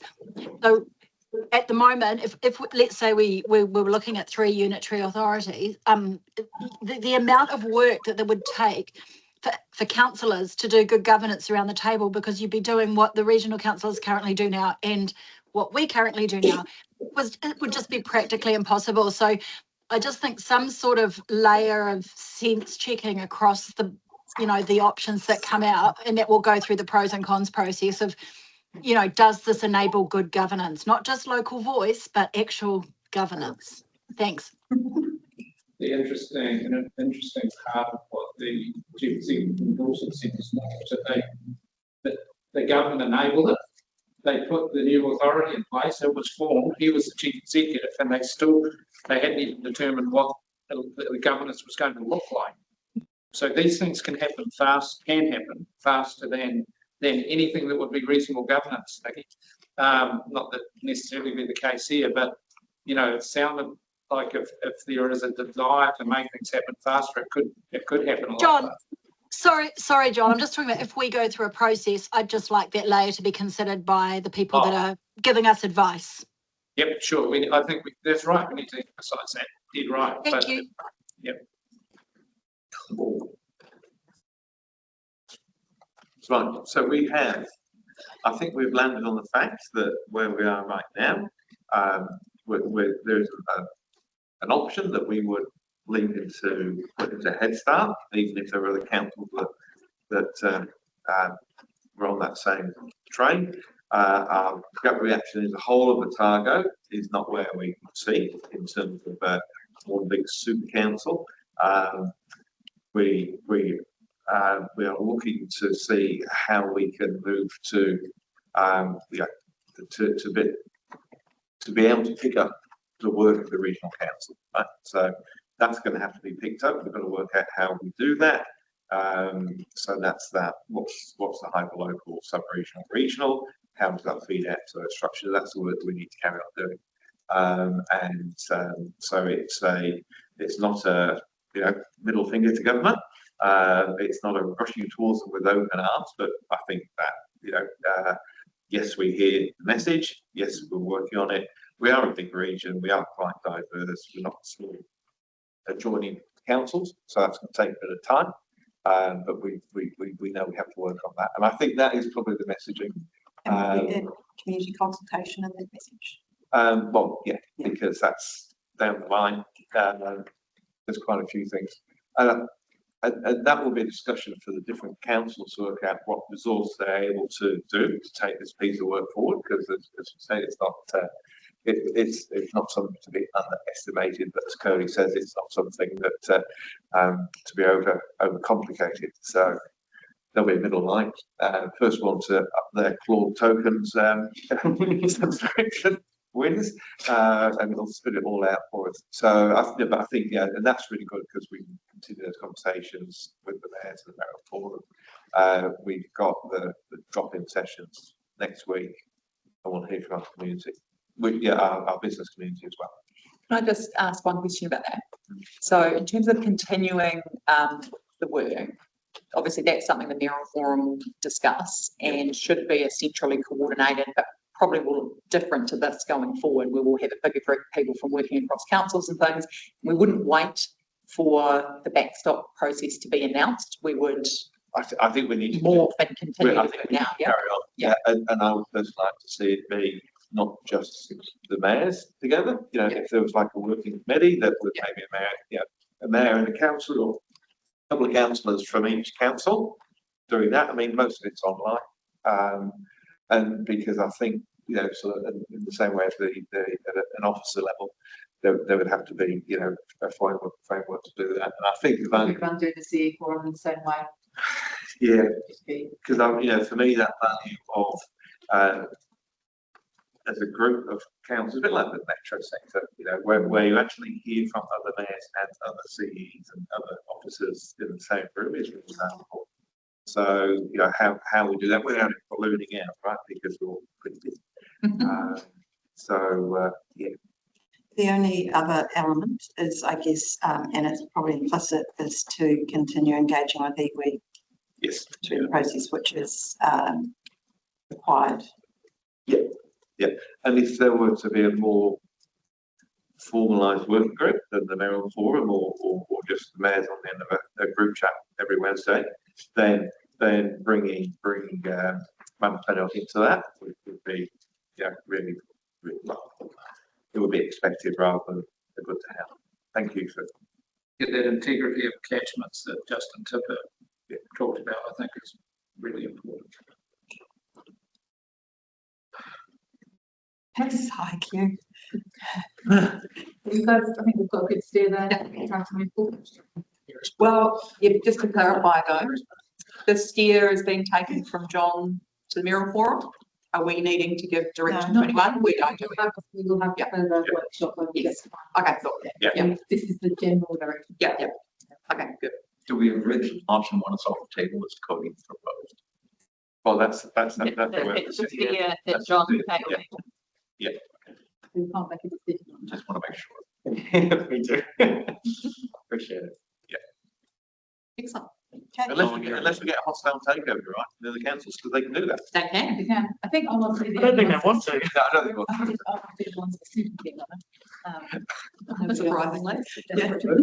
Yeah, I'll be- They could do they could do an independent option three though. They can. Yep, that's just about, yeah, they could, they can even more. There we go. Okay, thank you very much. And okay, folks, part two of the workshop, long-term plan steering group number, where are we at? Seven or eight. And we're going to carry on with the infrastructure strategy. So I'm going to pass straight over to the head of the table. Excellent. Good afternoon. So today's session is carrying on from the session we had, was it only last week? Yes, I think it was last week, which was in relation to what we called the planning settings, where we talked about growth, resilience, environment, asset renewals. Today we're going to be, so we have taken that and floated into these scenarios, these pathways, so that we can tell you which of the pathways we're talking about in each of these areas align with what we talked about last time. Today we're going to talk about natural infrastructure, social infrastructure, well not so more a component of social infrastructure, which is the community facilities. Natural infrastructure is in the social infrastructure realm as well, and waste, solid waste. And then we have a separate workshop on Tuesday next week, which is all about transport. So we've got briefing from NZTA, we have Tony Pickard talking to us about a range of things, including the infrastructure strategy components for transport and southern infrastructure, coming to talk about potential funding models for offline MRT. So just flicking through the materials you talked about. So this is more, so this week and next week are more specifically focused on the activities themselves and the strategic direction in each of those activities, with a few different pathways in each, which then will flow through into the capital program that we bring you in August. So as I said, we're splitting that into these two sessions. This is a 30-year pathway, but it informs what then comes in the 10-year program for the capital program. So just to recap from last time, from a growth perspective, the 2026 QLDC projections that we've worked on with Stats NZ that reflect developer intentions, past growth in a different way based on the customised stats projections are going to be used for planning through all of these different activities. That was what we called our baseline, but we will be using the other scenarios that we talked about to test as we get further into the planning cycle, and we will be monitoring growth against those projections on a more regular basis and bringing that back through the Smart Growth Committee to make sure that we are aware of if there are major changes that might change the plans that we've made. The second area was building resilience, where you gave direction on a targeted approach, but looking for where there were opportunities to also work towards the more accelerated view. In Thriving Te Tau, you had landed at the more accelerated end of the spectrum there in terms of delivering a greener infrastructure system, and that really flows through into the natural infrastructure part of what we're talking about today, and somewhat into Sophie's area as well. And then in the asset stewardship, you had identified the balanced risk cost service performance approach, but recognising that there were some areas where you wanted to lean in a bit more, and one of those in particular was active travel. So those were the key planning settings from last week. Any questions, comments on that before we launch in? Excellent. So I've talked about these already. So we'll kick off first by talking about waste minimisation and management, and I will hand over to Sophie to chat about that. Does everybody know Sophie? Yeah, excellent, good. Kia ora. Thanks for having me. This section is going to translate the waste management and minimisation plan's vision together towards zero waste and a circular economy into the 30-year infrastructure planning context. Double that one. Awesome. Okay, so QRDC's waste system includes much more than a large hole in Gibson Valley, called Victoria Flats Landfill, and a weekly rubbish bin collection. So our core hard infrastructure includes 2 waste transfer stations, various curbside bin assets, the Frankton MRF, the recycling facility, multiple closed landfills, and a network of public place bins. Most of these hard infrastructure components are best optimized when our community doesn't use them, but when they do use them, they use them in a way that doesn't compromise their long-term longevity. So they don't throw much away in the first place, they don't certainly throw batteries into the bins, they don't put hazardous waste out in the streets, and they certainly don't put dirty knackers in the recycling bin. So to support the best use of our infrastructure, we have a really strong community outreach and education program that is led by our internal waste minimisation team, our comms team, and key community partners such as Wanaka Wastebusters and Sustainable Queenstown.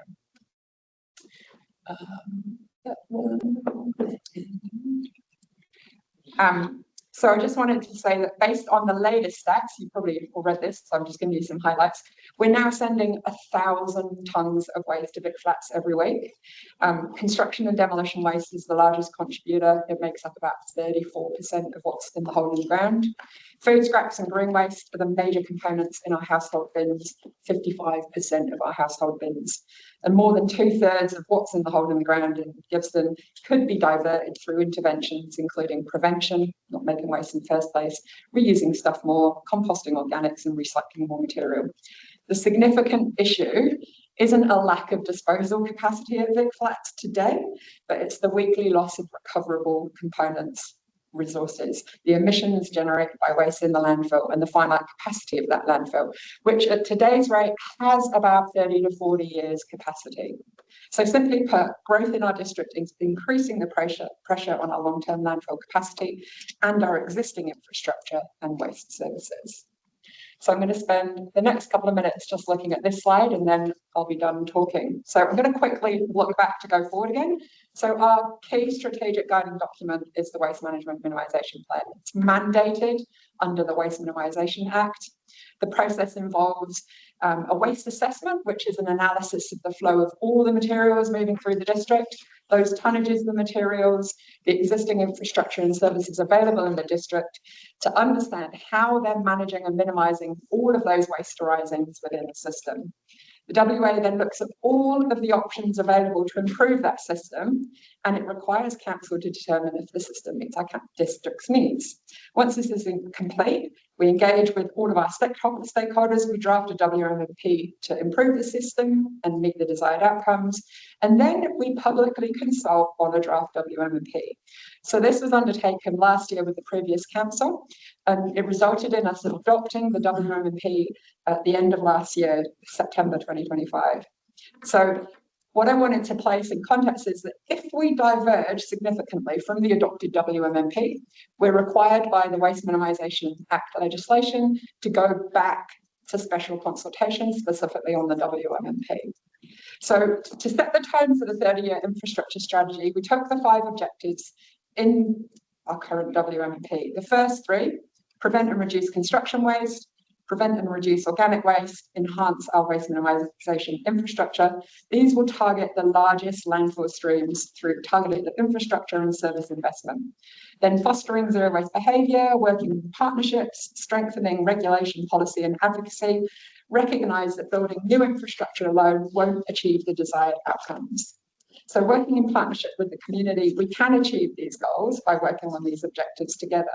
And the 51 actions at the back of that WMP clearly describe what's needed and what everyone's role is. Just briefly on the next one. This is the 3 pathways. And the pathways described are not whether or not to pursue waste reduction as an end goal, but more the pace and level of council's investment. And pathway 1 is probably the closest to the adopted WMMP direction. It balances affordability with progress towards waste diversion and zero waste outcomes. It includes council's investment in critical infrastructure, and it enables industry and community partners to contribute to those solutions. It supports a new curbside organics collection, transfer station and MRF upgrades, but it maintains flexibility as things evolve through various markets and through new policy and regulation. It reflects the collaborative approach that we prompted through the WMP, where council funds most of those key infrastructure requirements and service upgrades, but enables and facilitates local businesses, operators, social enterprise, community organisations to deliver many of these solutions. Under this scenario, if all of those stakeholders play their part, the WMP forecasts a significant diversion target of approximately 80,000 tonnes from landfill over the duration of that plan, which is a 6 to 10 year plan. Pathway 2 delivers the strongest waste diversion outcomes, but it comes with higher cost and delivery risk. It still strongly aligns with our WMP, but it would faster implement resource recovery infrastructure. It would include stronger community-based hub approach and invest in more targeted specific waste diversion services, such as construction waste and biosolids. Key consideration here is affordability. Environmental benefits are significant, but you'll need to consider whether increased costs can be justified against competing priorities. And then the other pathway is the least aligned with our adopted WMP. It relies really heavily on external parties investing in system change and achieving our diversion outcomes. It increases our long-term dependence on the landfill, and ultimately it undermines the delivery of the WMP objectives and our zero waste goals. It may reduce short-term expenditure, but it will certainly create greater future exposure to increased landfill disposal costs, landfill capacity, and landfill emissions. So the adopted WMP provides council with a clear strategic direction, and the evidence shows our biggest opportunities lie in construction waste, organics diversion, and key infrastructure improvements like behaviour change initiatives. That's the 3 pathways. They come with a bit more detail over the next 3 slides. Happy to take any questions. Are you able to sneak down to the slide where we've got different dots or options? Slide number 15. There you go. Here we go. Cool. I just want to raise one question before we get into it, because we're talking about MRFs and transfer stations. I'm conscious that we had a PX briefing about the RFP, and I just want to take some guidance on, because it may be that some of those options that were presented to us relate to some of the figures that are in here, and I'd just like some advice on how we discuss that. So the first comment is how it's reflected in the numbers, which is that it's not. It's not. Any expenditure on the MRF is excluded from these numbers. For that reason. Okay. Yeah. So it's just we're talking about some of these options referred to on there. So at the end of these numbers go plus MRF. All of these would have plus MRF. Okay. Correct. Yes, Correct. so all of them have plus MRF because it's the minimum. Okay. The MRF forms part of any of these pathways. Yeah. The dollars are not included because for various reasons that we've discussed, but also it's a decision that you'll make ahead of the 30-year strategy, so that the investment attached to the MRF will be baked in regardless, in the same way that projects that are in delivery now are baked in. Does that make sense? So what that means is that this isn't the total spend, because the MRF cost is on top of this, but it's not a differentiating factor between these. Yes. Yeah, which is why. Okay, thank you. Yeah. Nikki has a question for Nicole. Thanks, John. Hey, Sophie. I'm just interested in the WMMP, there's an awful lot of actions, right? Like under a variety of categories, and the OPEX isn't broken down at all. So we've just got moderate increase, high increase. So what is our baseline? Like, what are we spending on OPEX now?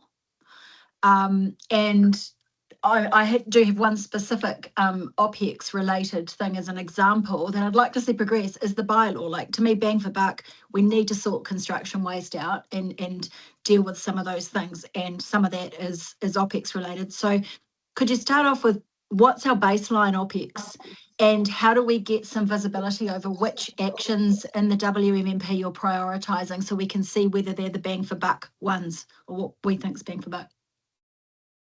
I can't give you the baseline OPEX, but I can say that all of the first two pathways certainly include a focus on internal support to deliver more regulatory tools, such as a bylaw, that would help with our construction sector issues. Yeah. So I guess the thing is, we've been talking about this for a very long time, like since I got into council, and it hasn't happened. And what I'm struggling with is getting visibility over how we at our level sort of give direction on which of the many actions in the plan we'd like to see delivered, and then put some responsibility for delivering it, given that we're spending ratepayer money. Now, you guys do a great job, so I'm not trying to detract from that in any way, but I do think we in the community need some visibility of what we're trying to progress for that OPEX budget, and we do need to know what it is. So I'd like, as a direction sort of for the notes for Ian to take note of is could we please understand what is the current baseline OPEX? What does moderate increase mean, roughly? And then for future, when you come back to council, if we could sort of drill down into which of those actions and, how much do they cost? Because what does it cost to a bylaw? Maybe that's reasonably easy to figure out, but some of the other ones, how much? We don't want to just deliver buckets of money. We actually need projects attached to the buckets, I think. Anyway, thank you. So on the general question on baseline and operating expenditure for this process, the baseline you will have seen in the activity plan at a high level, because that was the annual plan budget. So as this process progresses, you'll see the capital projects for the 10 years in the LTP. That's when we come in August, and part of that will include consequential OPEX, and then you'll have the OPEX budgets for these activities as well.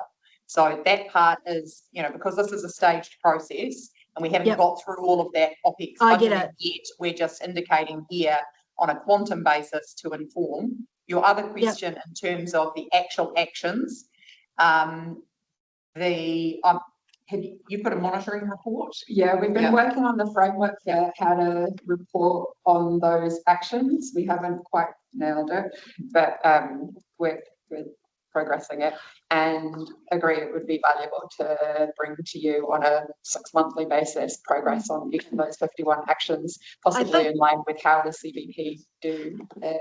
I do think that's great, Sophie, but at 51, we're never going to get through 51 actions. Like, I know that from years of being here, as we have lots of good actions, but we never manage to get through that many. I would never expect you to get through that many. So I would like to see what you think is going to deliver on the WMMP so that we are delivering on it. And I support the pathway that delivers on it, if we can't go further.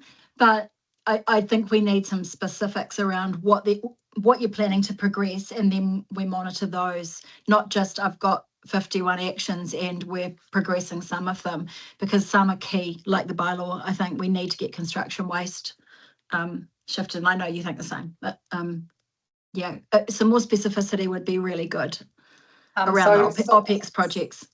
Sophie and I did go through this when we were talking about this process, and what was really clear to me is that a lot of those projects are what a very small number of kind of internal staff do as their day job. Like, a lot of the things that Sophie does are those actions. So some of them are projects, and those projects will come through when you see the projects listed here, or through the OPEX budget alongside it. So you will see some of that. This moderate increase here is predominantly related to the organic service, presumably. Okay, Yes. well, Yeah. I'm really hoping to see the Yeah, bylaw in progress. this pathway. Yeah. Okay. Thanks. Cody, Really trying to put this in the right way, but I'm just gonna put it a different way. It's not there. It's just not necessarily relevant. This is such a hard way to like look at the problem and give you sort of direction on a solution because you know these big, as Nikki's sort of alluding to, big buckets of money to go. How do we value this? To try and translate it into where I'm going, I feel like more energy into the demand management side would be great to see as well, which is talking about the objects. And then the part that's not relevant, but I have to sort of like get out of me, is I've always thought, waste has such an opportunity to be gamified when you can put RFID bins or tags in bins and then everyone who picks up your rubbish can tell you exactly how much it weighs. Having a council app shows you every week how much rubbish you created and then gamifies it to the point that people are incentivized to have less and less rubbish. And then you can add things into it like, so put batteries in, use the battery fire in the transfer station. But other initiatives that modernize services, takes advantage of technology, and then actually empowers everybody to be able to have an incentive to reduce the staff sort of process. It feels often like we keep doing big CapEx projects that are around the downstream effects of what the incoming tide of waste is. And I really want to reiterate this sort of sense of direction and motivation to effective tools that can address demand management in a scalable way. So one of them that isn't gamifying the system, but the intention is with implementation of a curbside weekly organic collection. The red bin, your refuse bin, will be only collected fortnightly. So that comes as a package. Okay. That's quite a significant lever and demand changer because you're 55% in your red bin, suddenly it's got to go into the green bin. There's no room left for it because your red bin's only there every fortnight. It's pretty common across many councils now. Our neighbours have been doing it for about 5 years, and the intention is when we roll out curbside that we would go down the fortnightly path. So it's helpful, and I guess it's helpful to daylight because again, looking at the initiatives in the WMP, some of them are very project specific, but other of them are more values that can be flexible to things that come up, which makes sense. Then you don't have to go through an SCP all over again. Yeah, I mean, I guess the point's been made, and it's not exactly relevant to this, so I appreciate you taking it on board. John. Oh, who's going to say so? No. Okay. So that's you. Well, except that we just need some direction. So the progressive transition one, so the one on the left is the one that is aligned with the WMP. That was the one that through the community consultation and worked with the previous council, because this was adopted just before, was the best balance between partnering with the community and partnering with others to kind of share the load of solving these problems and therefore affordability for the community whilst still getting priority on solving these problems and moving them forward. So that's the one that is aligned with our current direction that the community and the previous council were happy with. I was going to say Sophie, but I'm sure Sophie would be more than happy to accelerate it. So the output from this, just to recap, say the direction we give is we support the progressive direction. That will turn into a bucket of money with a list of projects that fall out of it. So is that, and then we might go, because at what point do we say, oh, you're going to spend 20 million on a transfer station? Yes, that's the next page. Yeah, so that's what falls out of. So we're not ring fencing this amount of money here. We're just telling you that this is the indicative cost. When we do, we'll now go to the next level of detail to do the capital plan, and there's OpEx that sits beside it as well. And then you will see that. Because as you said, your appetite. Yeah. For where you want to be putting some effort. Then we go and say how we do it. And then talk about that. The shifted house, I mean, sorry, the correct, because I'm sure I saw in one of the slides, which I did read, last week, thank you, was about that, basically replacing 2 transfer stations. So, I think that was in here somewhere. So it was just really understanding the why behind some of that. If we're going to come to that in the future, that's fine. Keep that for the I future. can point out this slide is really confusing because decelerated transition is twice as much as progressive, and it's showing the 111, but it also high increase. That's because of the landfill, because you are not, because you're decelerating a transition to a circular economy. It costs you more money. It means you're putting more into the landfill, which means the landfill gets full in this 30 years, and then you've got to find another landfill. Yeah. So what if we chose that? You do kick the can down the road. That's what I mean. That's, okay, great to show that. Would you I like mean, to progressive eliminate an option? transition. Yeah. I mean, do we have like a general question? Do we have much of a choice? Like, and I don't mean this in like a facetious way. It's just more the fact that like next year we'll get rates capping. Of course, progressive transition is what we've planned for. In a lot of these initiatives, I think we'd want to be bold and ambitious, but the realities are that unless we have the financing tools to deliver on them, how much scope to move have we really got as politicians? Sorry, big general question, but like It's a very valid question.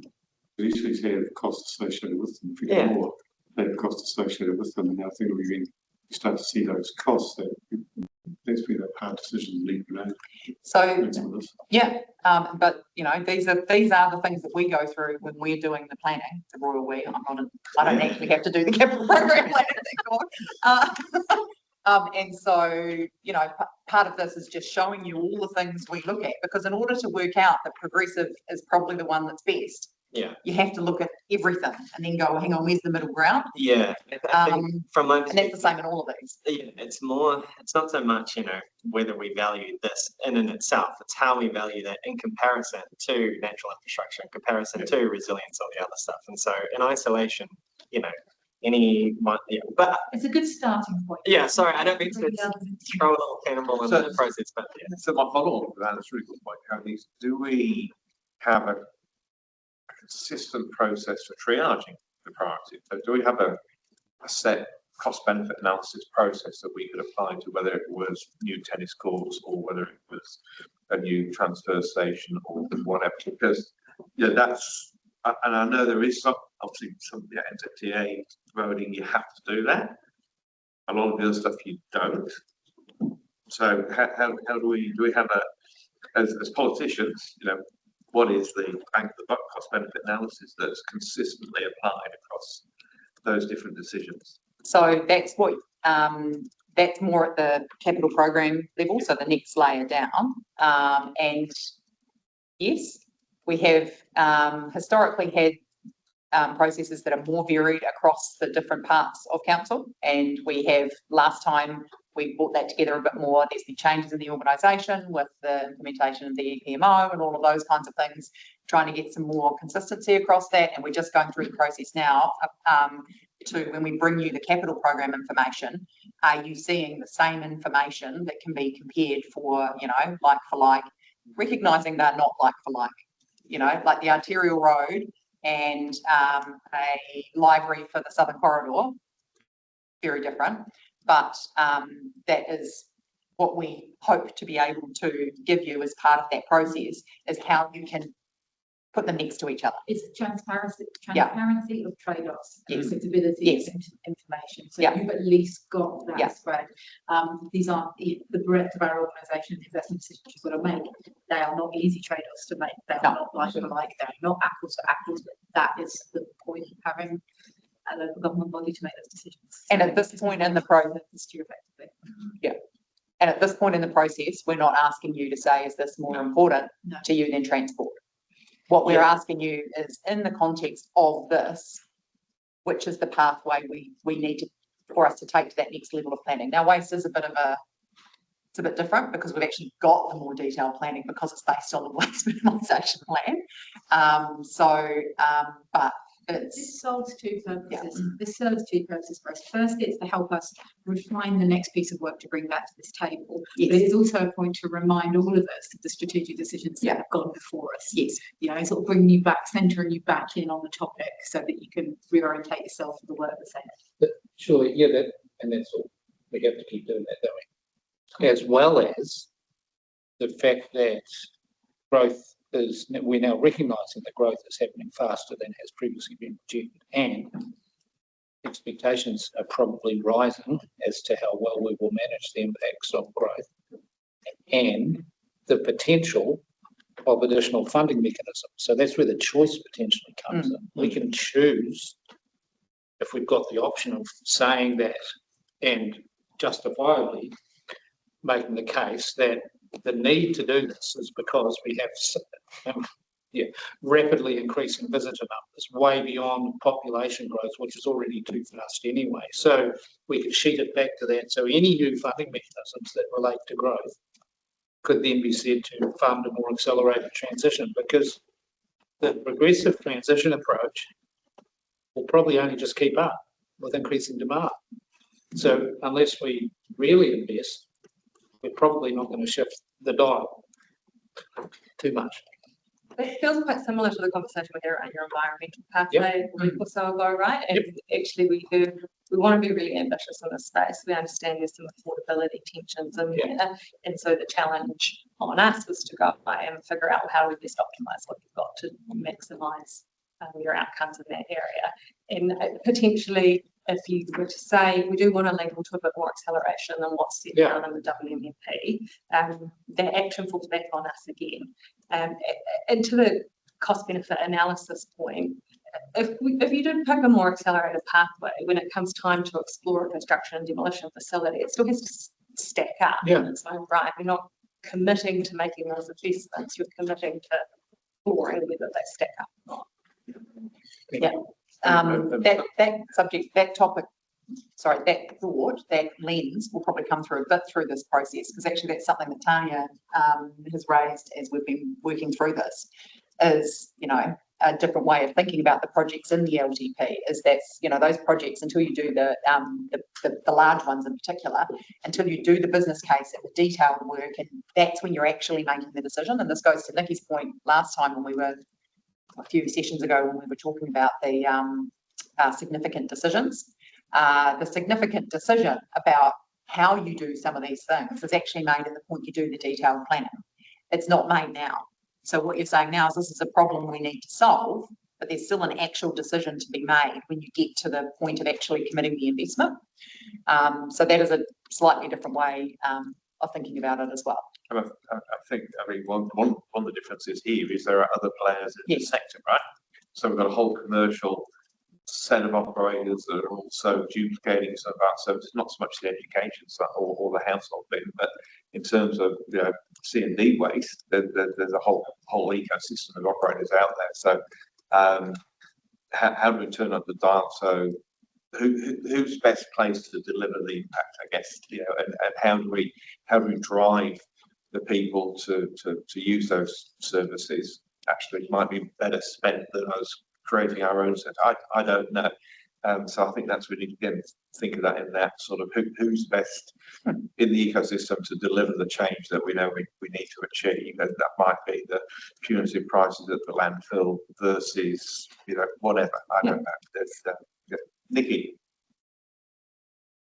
Well, I don't need to make my point now. You just made it for me. It was exactly the same as where I was going as well. There's a sector out there that is really ramping up, and I have heard from them, and I don't think we're working as well with them as we could. And the government's direction is that we should. So how do we improve that? Is there a OPEX piece there? And coming back to the bylaw, things like that could enable them and leave us freed up to do other things. Anyway, thanks. I'm getting a sense that we're in the progressive transition space. Just one other point that is important to note here is that in terms of the rating implications of these different options, waste is one that is different to the other ones we're going to talk about, in that it's not covered. You can't recover costs for waste through DCs or development levies. And obviously, a lot of the, particularly the capital heavy investment here, is to respond to growth. But right now, it's all paid for by ratepayers. And so when we get to how we're going to fund the program, you know, as we step through it, this is one where we will be trying to look at other options for other tools that we can use so that we can recover the costs of some of this capital from growth rather than having it fall on rates. Well, I mean, it's the most user pays kind of system anyway too, right? Yeah. Tranche. But it's the growth of the new properties which is driving the need to upscale and upsize facilities. So yeah. So and that capital cost isn't going to currently be covered by the weekly cost of your bills, I presume. No. Yeah. No. Yeah. All right. Cool. Progressive it is. Yep.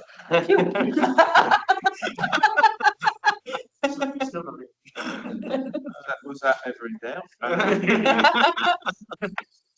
Thank you. So this one. Thanks, Roger. Thanks. Okay. And next up is Simon. So this one is a little bit different. So Simon will walk you through it, but this one is an area that we covered in the previous infrastructure strategy. And in the previous strategy, we basically, when previous capital program,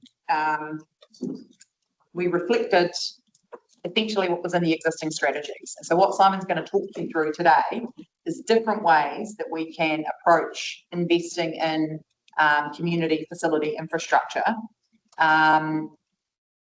that may not be consistent with the decisions we've made in the past. So it's a bit different because we have a strategy right now, which Simon will talk through, that says that we basically invest in strategically located, integrated facilities. What Simon's going to talk you through is different ways we could be investing in those facilities that might look different to that. So this is one where there are genuine, saw the eye roll, John, there might be more genuine discussion and input here into the pathway that you want to be taken into the next phase, because this is not, there is different ways that this can be delivered. Yes, and I'll shoot. I mean, the last one is, was very grounded in the WNP. Yeah. Over to you, Simon.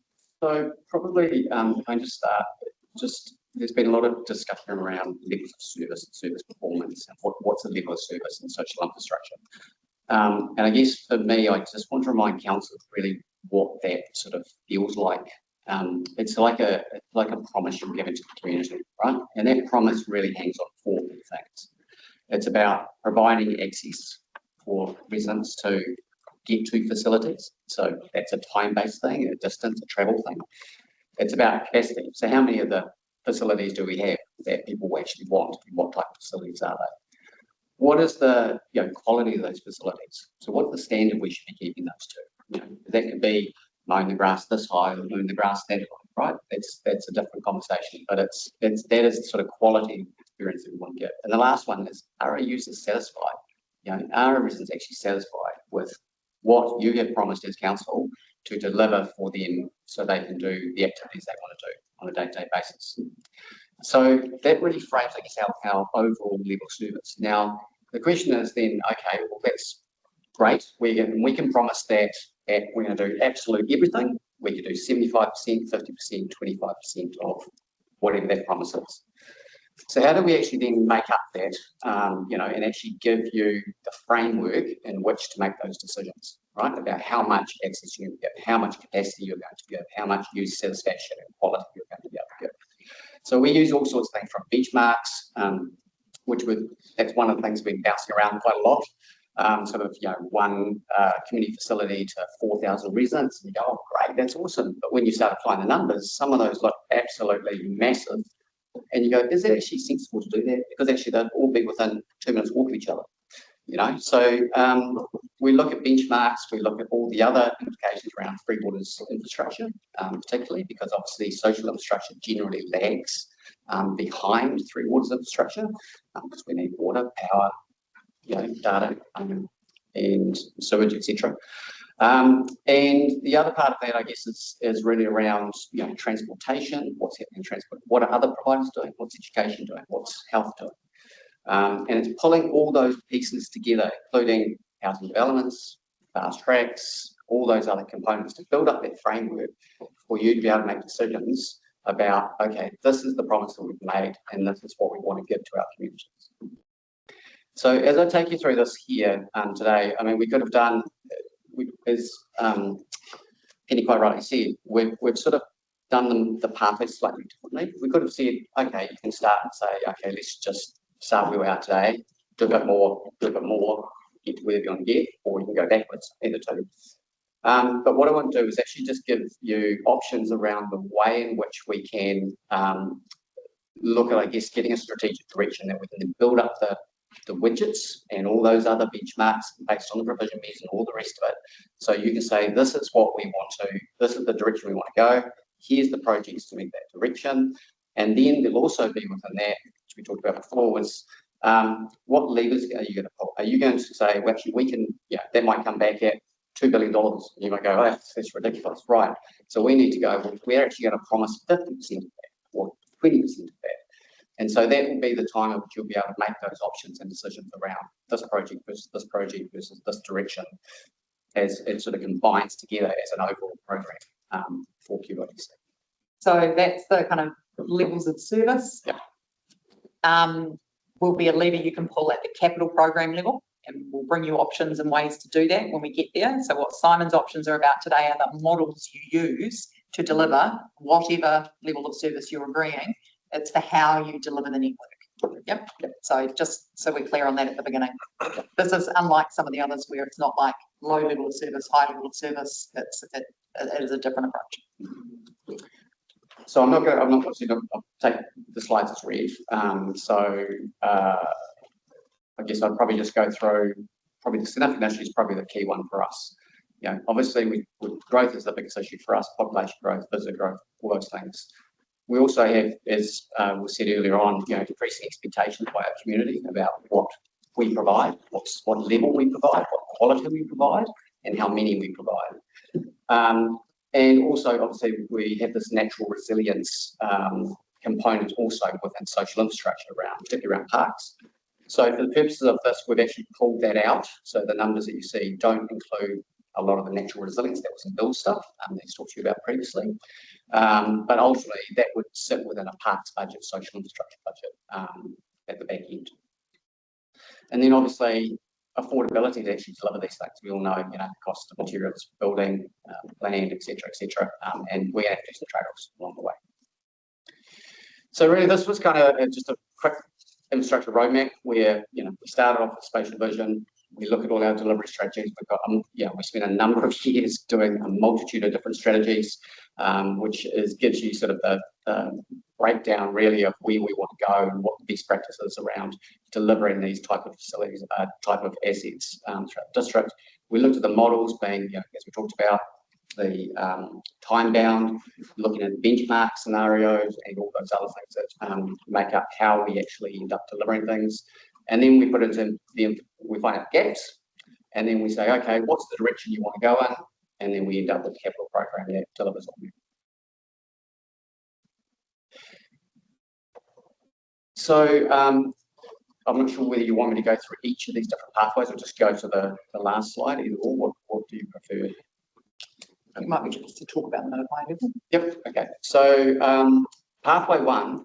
So pathway one is really around, we carry on with doing our existing renewals, our existing assets.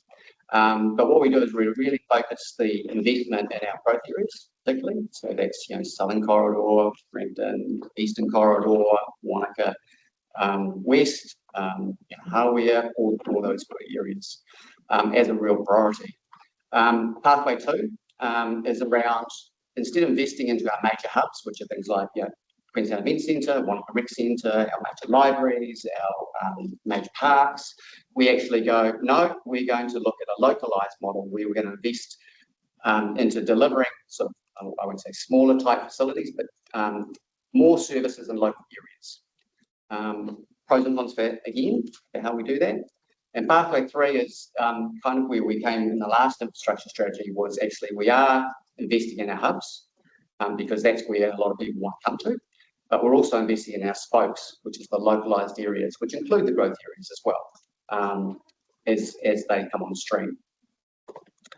So those are kind of the three models that we've looked at. There's pros and cons for all the models, okay? So it's not easy, but ultimately the key thing to say is over a 30-year period, this, if you choose whatever model you choose, this will deliver ultimately the outcomes that you're wanting to achieve over that period of time based on the provision benchmarks that we have.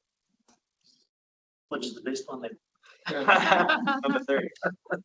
I'm just providing the information. So the current strategy, community facility strategy, highlights pathway 3 on the basis that there are additional benefits when you build bigger facilities that are centralised in terms of events, competitions, tournaments, all those kinds of things. Whereas if you have a network of smaller facilities, you might have increased local service or increased closer local services, but then you don't have anywhere where you can have events, where you can have tournaments, where even our district can come together and have a competition, let alone the sub-region.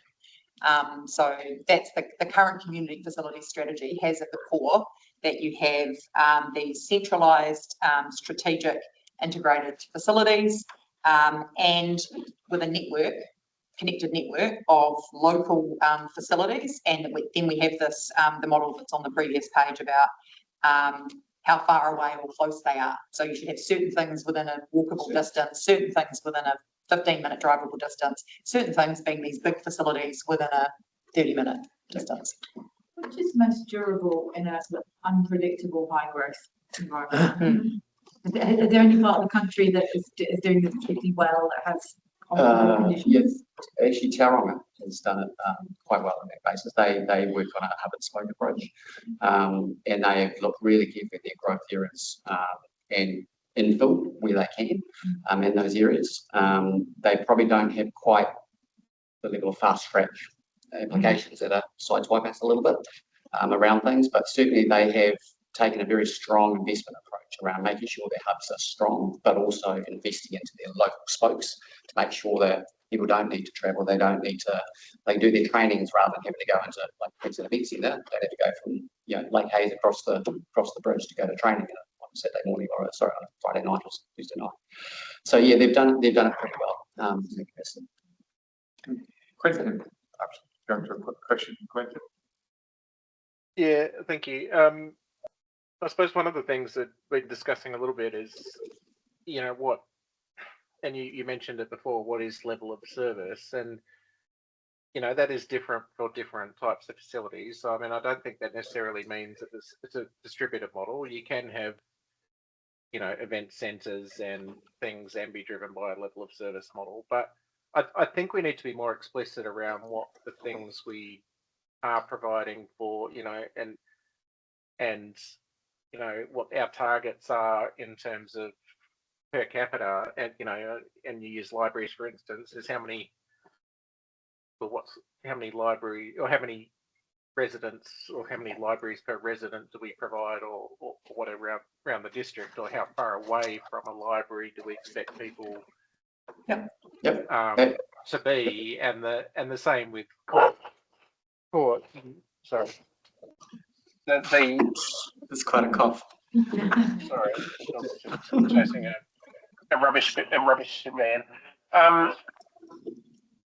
We need to be quite, and how many courts per capita that we're providing, because that should be driving our provision. But we get distracted by things by, going, do we build a climbing wall here, or do we build a hockey field or whatever, and while they're all really cool things and we'd love to do them all, we need to know whether our plan is just to provide one of them, or is to provide one in the Upper Clutha and one in Queenstown, or is it to provide so I think we need targets in those ranges. I think we need to be more explicit on those things. I mean, and just to point out that our level of service for libraries in Wanaka has declined significantly over the years because of growth, and so standing still is going backwards. So we need to be super good. So I think the key thing is absolutely you need to have targets for your level of service.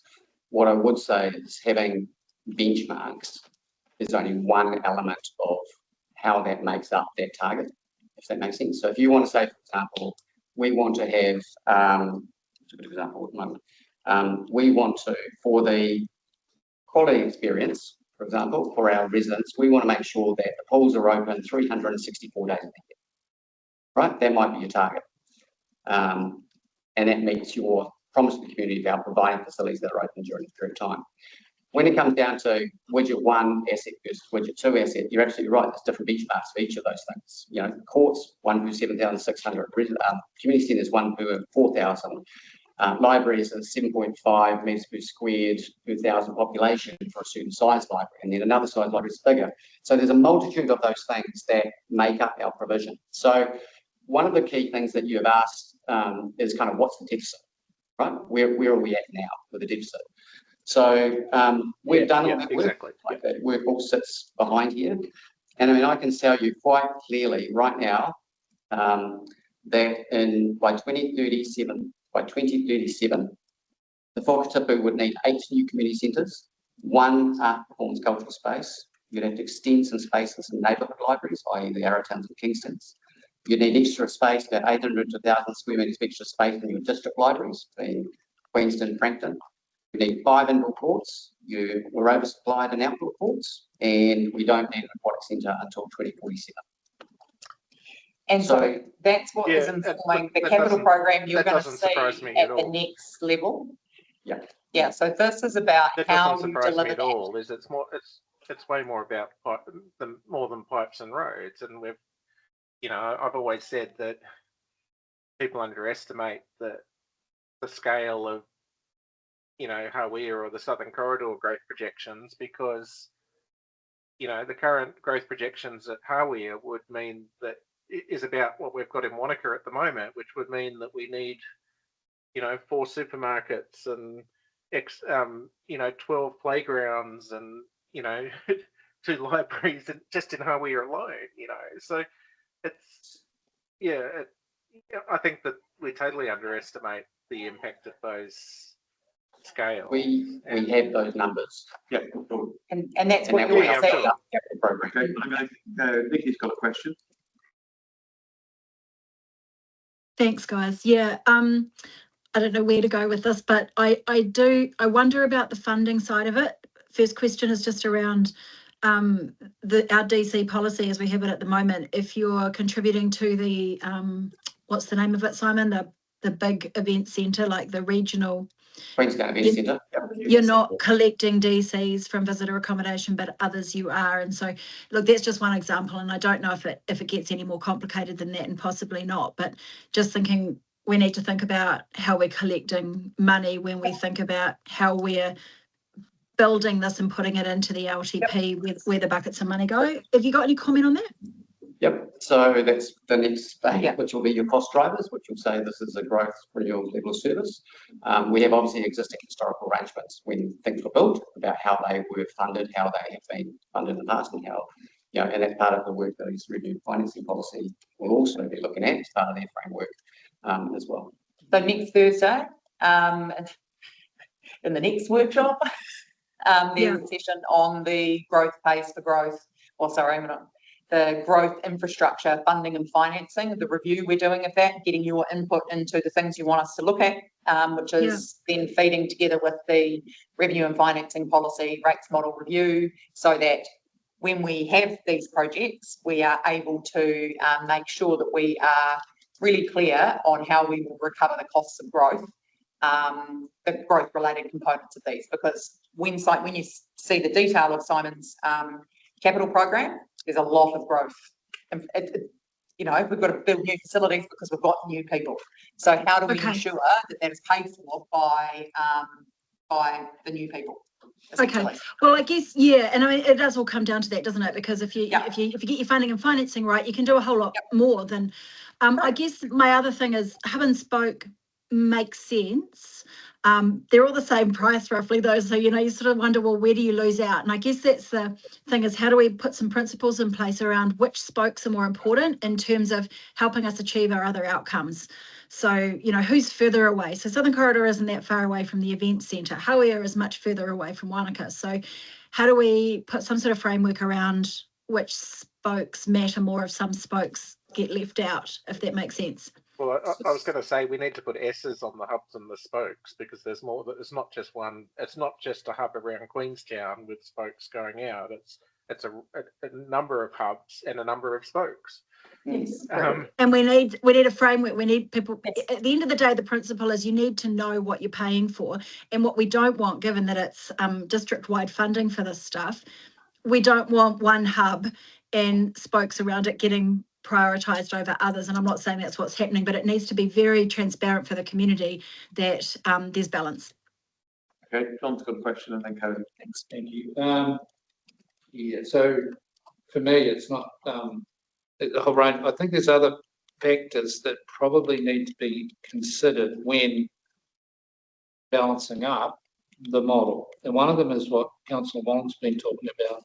Which of the sorts of social infrastructure are going to be most attractive to community and other funders who are busting for the stuff? They just don't have a mechanism to be able to do it. They need us to be in partnership with them. So I think that's a key factor.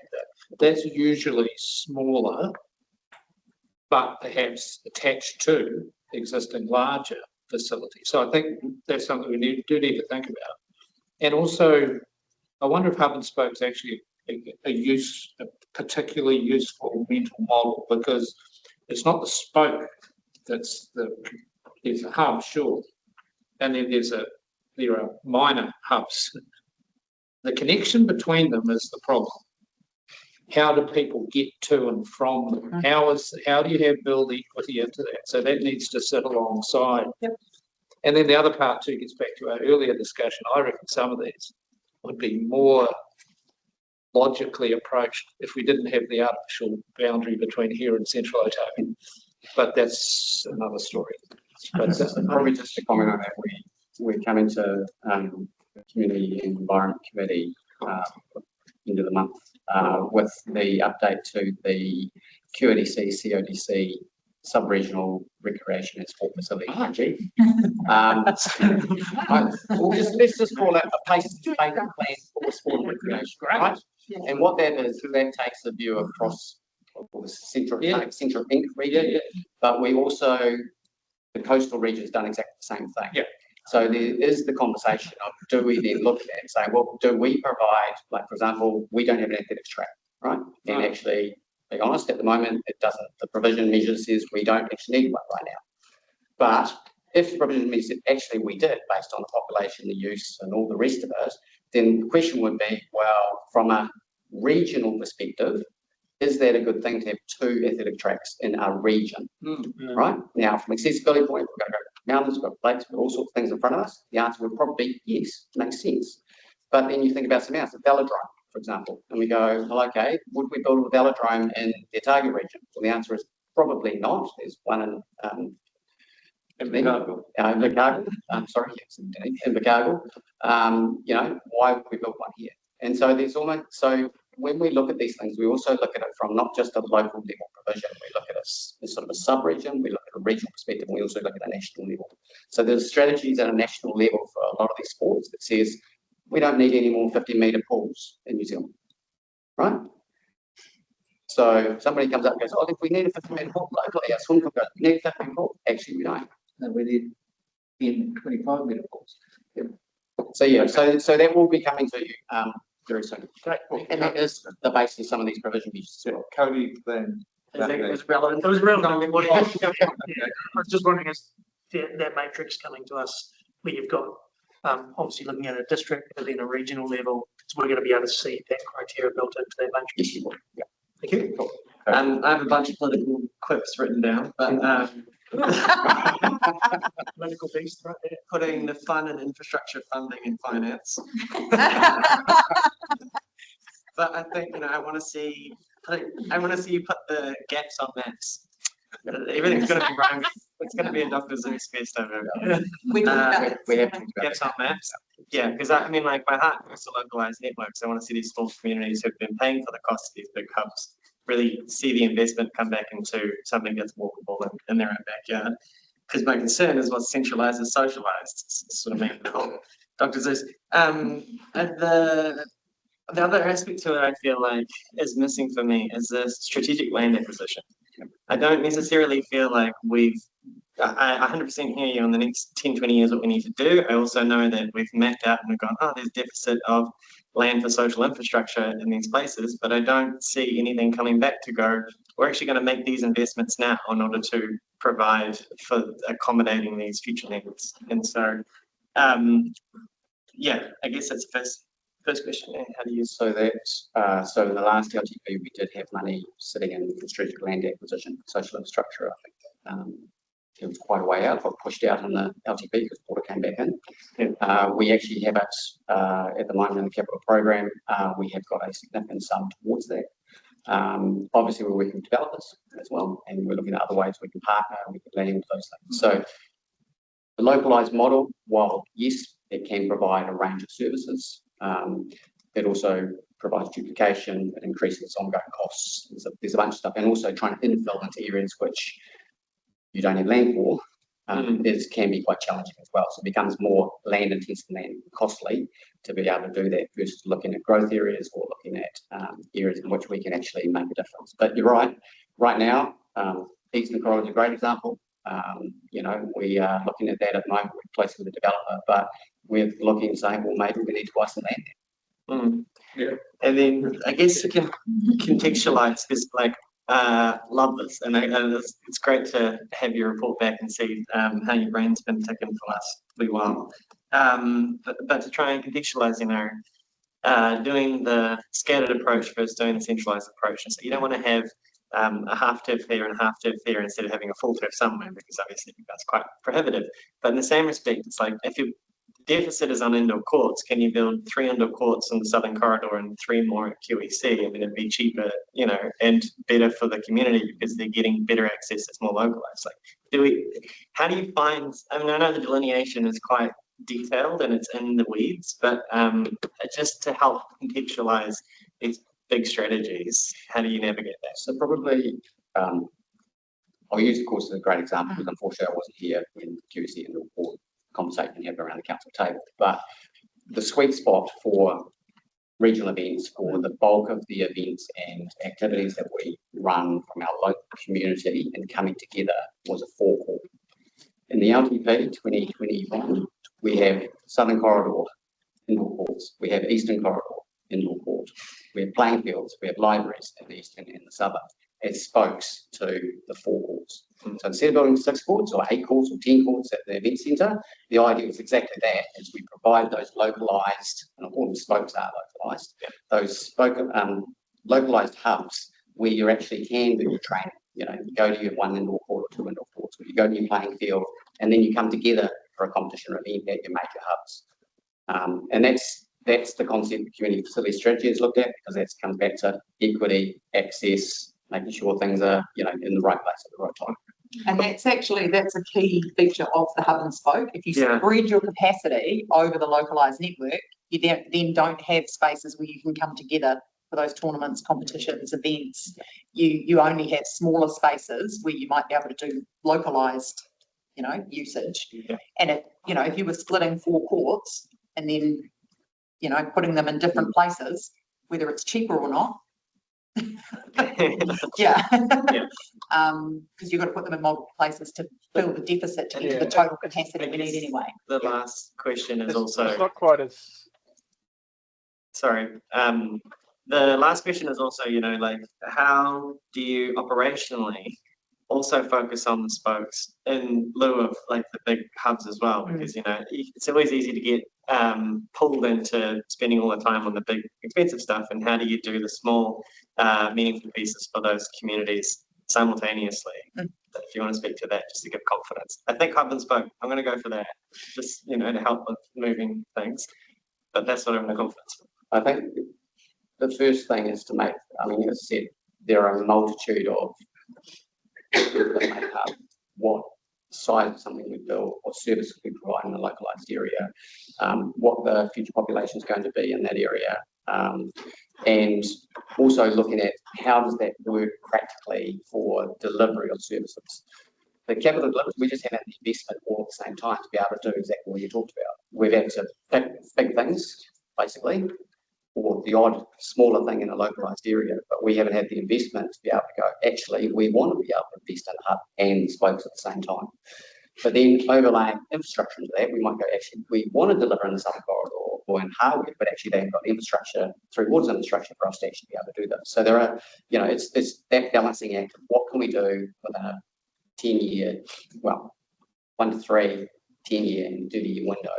What is our goal to try and reach that so that we do be able to provide that service at the localised area? And I think that's where this walkable communities model, which will come through when you see the, you know, the actual model of service provision with the capital program, of what things should communities of certain sizes, so it changes, it scales up as your community gets bigger, should you be able to have within a walkable distance, versus which things can you bus to or drive to. So what Simon's program is being designed to do is, how do we do that for all of the communities? And then you're going to have to make choices about, well, we're not going to be able to do that for every community, so which levers do we pull in which communities to do that? But whether you're doing that on a localised basis or a hub and spoke basis changes the projects that you're looking at. So John's going to ask a question. I was just going to leave Katie first. No, go. So some of this to me, if we're asking our community, what does better look like, right? And a real, you know, what does better look like for libraries? It might be, actually, I just want more company space. I want better parking. I want it really close. What does better look like in a pool? Warmer, cheaper, more fun thing, or actually, I want one really close. And there is a bit of that, isn't there?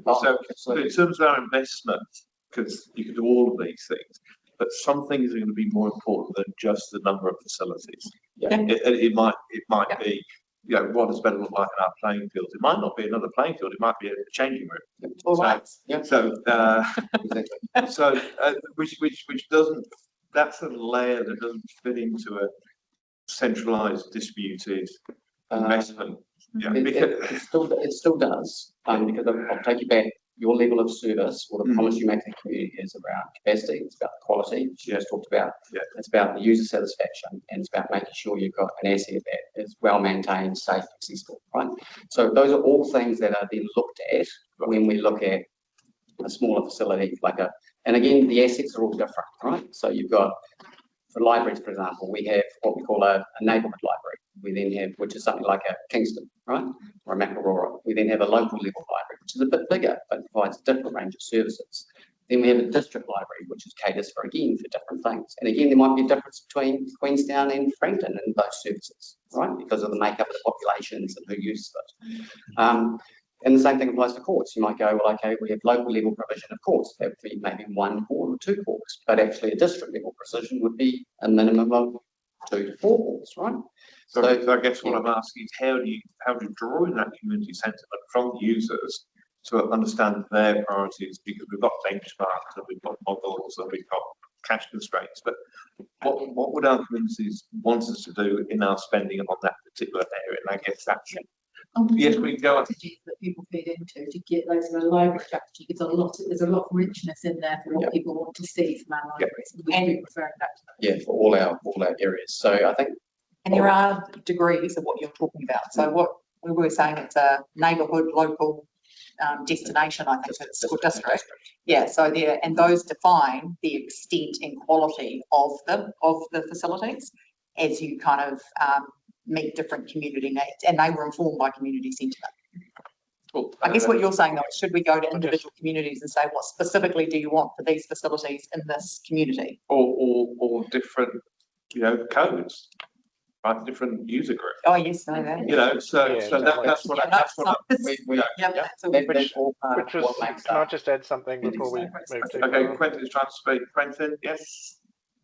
Sorry, I just want to add something to Paron. I think it's, and we've just touched on it a bit, that we need to be mindful that there's different outcomes needed for different facilities and stuff. So we don't want a flat level of service, but the idea that we have a couple of indoor courts in the Southern Corridor and a couple at Ladies Mile, I just don't, we've got to be super careful with that, because that's not how the sports work. And, one of the things that many of the sports like netball, for instance, are wanting is enough courts in one place to be able to host a tournament, for instance. And if you separate those into 3 different locations, then you can't do that. So, you know, we've got to be super careful, and that the way different sports operate, understanding that we actually just don't have the social capital to actually operate over 3 different sites on a Friday night in the same league. You know, enough volunteers to run those things. So we've got to be super mindful about how the actual sports work. Okay, John was wanting to speak, then I go to Matt, then I'm going to go to Nikki. Cool. Yeah, How much do you take into account because to some extent, social infrastructure is a nice to have, although if you don't have it, you have a much poorer community as a result, just a less functional community. But the layer of resilience. So if you put all the eggs into, or most of the eggs into a central hub or central hubs baskets, and I've lived through this in Canterbury and seen it in other cities, where Christchurch and other cities, where after the Canterbury earthquakes, and it will happen here one day, none of the large facilities survived, even though many of them were designed to. What was resilient was the smaller facilities spread out through the community. And then they provided not only emergency response capability for those communities, but then they provided the base for all of those sports, including our son, who was a representative futsal player. So how much does that come into the equation, if at all? Oh, no, it definitely does. And that's where Bill presented around resilience, right? Yeah. That's a theme that goes through everything. Cool. So it goes through social infrastructure. We go, okay, yes, it makes sense if you've got a big, large open space like 4 courts, for example, at the event centre, it's going to get used for some courts. But the same as if you've got 1 court or 2 courts in the Southern Corridor or in Hawea or in whatever, they will be used. So this is part of getting those themes from you around what is the key things that are really important for you. And these are some of the levers that you will be able to pull when we get to the capital program and going, well, we want to invest in this space more. Cool. But the spokes would have capacity for resilience as well. But I think it does say in here that the localised network has the highest resilience response. Because the other aspect there is that within if rates capping does come in, emergency management and resilience are excluded from the rates capping. And Invercargill did, or Southland did that with their stadium. They used the fact that the stadium was designed to be relatively post-earthquake operational for their broader, the regional community, to justify the rating that they put in place, because they couldn't just do it out of social rating. And they got additional funding as a result. So there's even more of a drive to make sure we include that. Although, one of the things that we are trying really hard for this capital program, we're trying really hard to be able to show you this when we bring you the capital program, is to be able to do much better than we have in the past. When you see, you know, the capital projects and you see like an indoor courts project, that if we can say this is responding to growth, which means that this will not fall on ratepayers, when you're looking at this project, you can see this proportion will be funded through DCs. Only this proportion will be funded by rates, rather than looking at the whole value of the project and thinking that, well, that's a big project and ratepayers are going to pay for it all. And the reason that just came to my mind is because your comment about emergency management. If we do have to be careful about those things, because if we want growth to pay for it, so it's because of growth, if we tag it to emergency management, that's a level of service.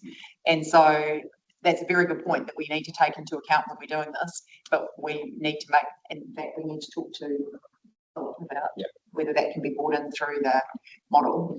But we have to make sure we don't undermine our growth infrastructure funding plans. It's got to be additional value and fundable. Yes. Cool, thanks. Matt. All right, you just said everything I was going to say, so no. But yeah, I'm better big but we're also going to see better benefit for what we build. Yeah. So yeah, that's exactly what I was going to say. I'd probably prefer the hub and spoke. I spend most of my weekends at basketball tournaments around Southland and Otago, and looking at the cities like Dunedin and Invercargill, it looks like they've gone through that exact model. When you host a tournament, you want it all in one place, like Quentin was saying. But it also gives you the ability to host the tournament. If you've got a small facility, you just can't cope with it, and it just isn't built for purpose. And so we're building something that basically only our local community can use, but it doesn't actually connect us to the other regions around us. So, so I'd probably be going for that hub and spoke, which is where it aligns with our direction already. Okay, Nikki had a question, and I'll come to you. Nikki? Yeah, just a question, thanks, John, about just the key investments and actions that are on the various approaches on the slides. Is that locked in? So if we go hub and spoke, are you saying that this is the plan, these are the key projects? Or when you bring it back to us, if we give you the concept of hub and spoke, would you be able to come back to us with a couple of different permutations that would deliver on hub and spoke, if that makes sense? Well, I think we're going to have to, because if we took a 10-year view based on all the provision measures right now, there'd probably be a very high capital cost, right? And the reality is that may not be palatable. Okay. So we will be coming to you with options of going, well, this is what we, this is for the hub and spoke model. Here's an option that says, we'll do the bare minimum, we'll do a bit more, we do a lot more, or we go backwards, or we can, or whatever we want to do in that space. So we'll be able to give you those levers to be able to pull, to be able to see what that investment looks like within that model, or whatever the preferred direction that you want to go in. So these are indicative because we needed to be able to put some numbers on here. These are based on the current kind of plans because that was what we were planning for. But there's more work to go into this to bring you those options. Yeah. Okay. So this isn't locking it up.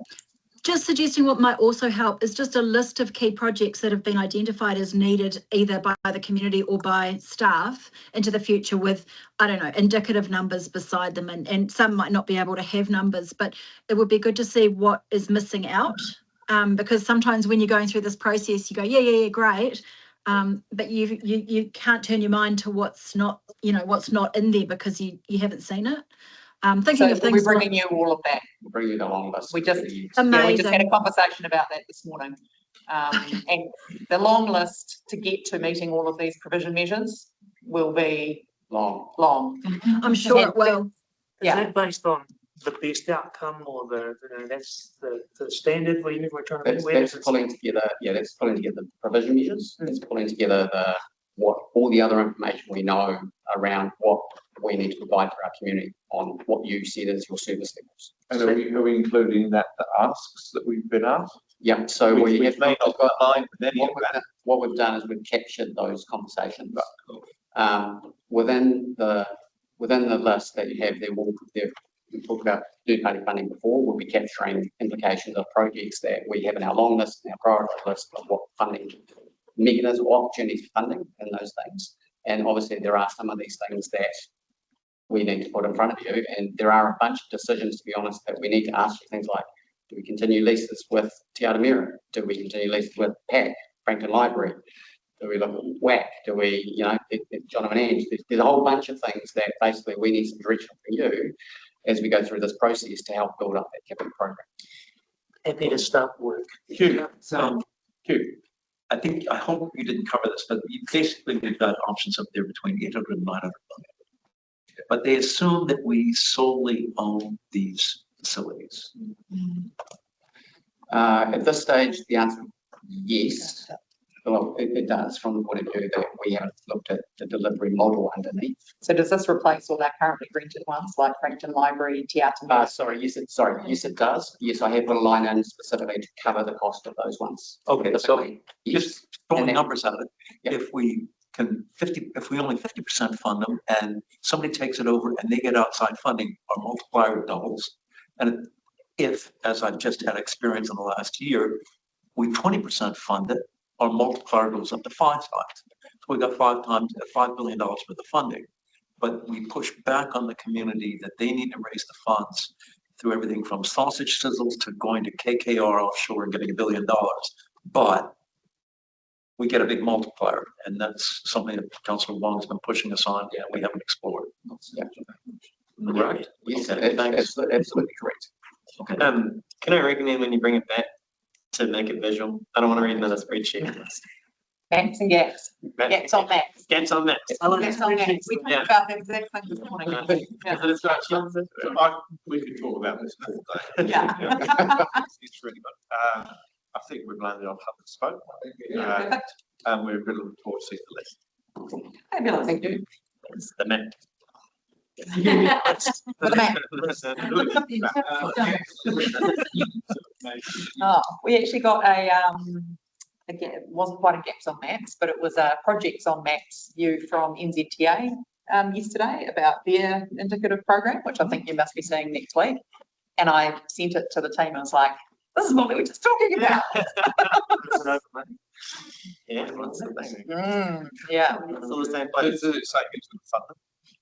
Well, presumably these are the things that they're going to fund or not, says the dotted lines on the list. Very ominous.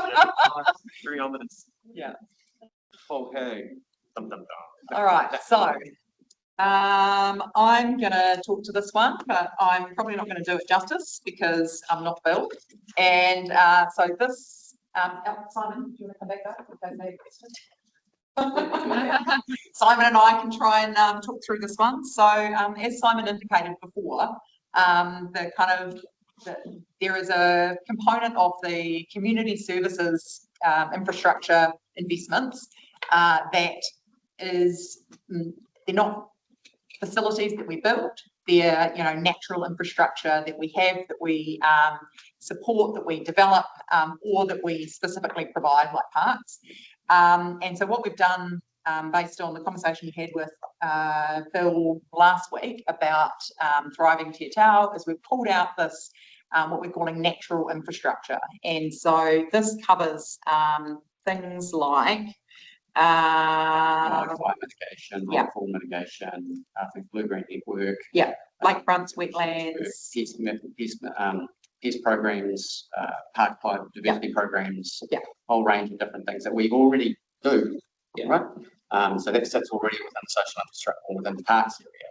What we've done is pulled it out specifically to say, these are the things we're doing in the space that relate back to the conversation we had last week about trying to accelerate, I think is what we landed on, around those projects. So these are some of the examples of some of the projects that would make up this kind of natural infrastructure space. Yeah, so these are the things related to protecting and rebuilding biodiversity, and heavily grounded in the blue-green network plan, which is also one of the things that we is in our statement of expectations for working with the water entity to ensure that that blue-green network plan is also flowing through into their planning. So the three pathways that Bill has worked with Dave Winterburn and Parks team on here is, the first one is baseline, and this is reflecting really what's already in the long-term plan and the infrastructure strategy in terms of the projects underway. So focused on, hazard responses, pest and wildfire mitigation, and committed environmental projects like Project Tohu. The targeted investment pathway is basically amping that up, but still focusing it on the areas, on prioritised areas. So the parts of the natural infrastructure that provide the highest value to the community. And that's really leaning in much more strongly to the blue-green network. And then we've got the accelerated investment, which is where we're just fully leaning into that. Obviously, the accelerated investment is where everybody wants to be. I can see John going, I know where we're going with this. We're going to targeted investment, aren't we? So that's what it says at the bottom. Yes, it does. This was the targeted one, is what we felt was the one that is the most balanced pathway. So it lifts our focus on natural infrastructure outcomes in line with the strategies that we've set, in line with the aspirations through the Climate Biodiversity Plan and the Blue-Green Network Plan in particular, in line with Ngāi Tahu's aspirations, while still keeping an eye on the fact that we do need to have an eye on affordability. And it is the one that's most that we felt was most aligned with the agreed planning settings. I say we again, obviously not me, Bill and the Dave's team. Well, thank you for putting that box at the bottom, because we might have made the wrong choice otherwise. He'll be finding. Probably just one thing I would say is obviously there are a number of programs in that space. Yeah. That have key actions that come out of that, and that's part of Blue Green Network's a great example, right? Sign off the Blue Green Network plan. There are a bunch of things in there that we can do, and they all need to be looked at, costed, worked through, and presented to you as actions. That's just part of what we'll be doing moving forward. The advantage, so one of the reasons we've pulled it out is so that when we do come and talk to you about the capital program, you're actually seeing this as a suite of programs that are all contributing to these more environmental outcomes rather than seeing them scattered throughout the capital program depending on which cost centre they fell on, which is how it's traditionally been presented. Cody and then Nikki. Yep. Okay. We're going to say the same thing. Thank you so much. I really appreciate it. I feel like Nikki and I are both going, yay, advocacy. Because we're hearing all the time from Wanaka the importance of daylighting this as a separate piece and then bringing it to light and then having a strategy around how we actually address this, how we utilize that skill set. So just wanted to say thanks. Oh, thanks. Yeah. Probably the key thing with this area particularly is we are partner.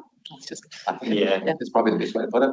There are multiple other partners out there that are already doing this stuff. And we're working alongside, supporting, working with them. We might be lead in some cases, we might not in others. Yeah, and I think it's important to, they're sort of recognizing the same thing and wanting that element of being empowered and involved in whatever way. I think it's for us not like living and breathing it from the start, given that our responsibility with planning and new developments and how that then creates downstream effects. We don't want to be creating more issues, but in general, great job, great to see, thank you.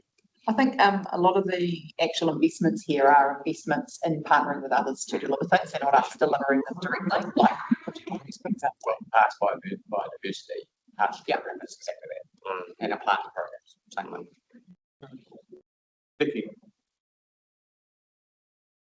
Yeah, this is going to be great, guys. I'm just interested in making sure that, for me, water is a huge part of it, right? And just that it's not all about, pest and fencing. And I'm just, I guess it's the fact that the Water Services CCO has, going to take over stormwater, but of course there's still our land. I'm just trying to get my head around how does this ensure that we do actually protect water and not just keep pouring money into pests, and which needs to be done, but I just there are these trade-offs, right? Because there's a whole bunch of different stuff, and I think we just need to go through that exercise of going, what are the projects that we could do, looking really broadly, not just at the stuff that we currently do, which is what I'm seeing, and how do we start to do more interesting, novel things. Anyway, sorry, I didn't really need to say anything, but I guess getting more specific about the projects would be really good. Exactly what they mean, and if we're looking at the Blue-Green Network, exactly which parts of it and so on. But looks great. Thank you. Yeah, that's great stuff. Thank you. Given that one of our earlier discussions are somewhat animated, this is only considering our desires and statutory responsibilities, is it? Other than, because we're talking about if in 3 years' time, we're then a unitary authority, maybe with others, and we have more responsibility, potentially another funding source, would we then potentially be able to, and in fact have to, go to Pathway 3? Quite possibly. So, yeah. I think I know Bill's not here, but Don talked about this. Essentially, we are responding to the wider environment, of what's going on. So we're helping deliver other people's work as well. Yeah. And so the reality is, if that work then becomes ours, then we need to step up our investment in that space, and or alternatively put up investment for that. So absolutely. If we in the future, if we're amalgamated, we're a unitary authority, a lot of these pathways could change. The waste one would look quite different, because actually if you look at the kind of waste network across Otago, or even, with Central Otago, transport would look very different when you bring in some of those sub-regional and public transport elements that Tony's going to talk to next week. Still sitting behind. Yes, nothing. Yep. Yeah, so I think there's a lot that could change. This will look very different if we, Yeah. when we have to do it, if we have to do it in a different organisational framing, yeah. Specifics on catchment, between, the targeted and accelerated. I know priority catchments as opposed to catchment restoration. And when I go down, I see lakefront upgrade, wetlands, and floodplain restoration. If you don't have specific examples, no problem. But if you do, what would that be? What are we talking about here? I'd say it's all versus priority ones. Yeah. That's how I read it. So the priority ones might be the ones that are most degraded already, or the ones that are most accessible to the public versus ones things that are in process. Yeah, or already in progress.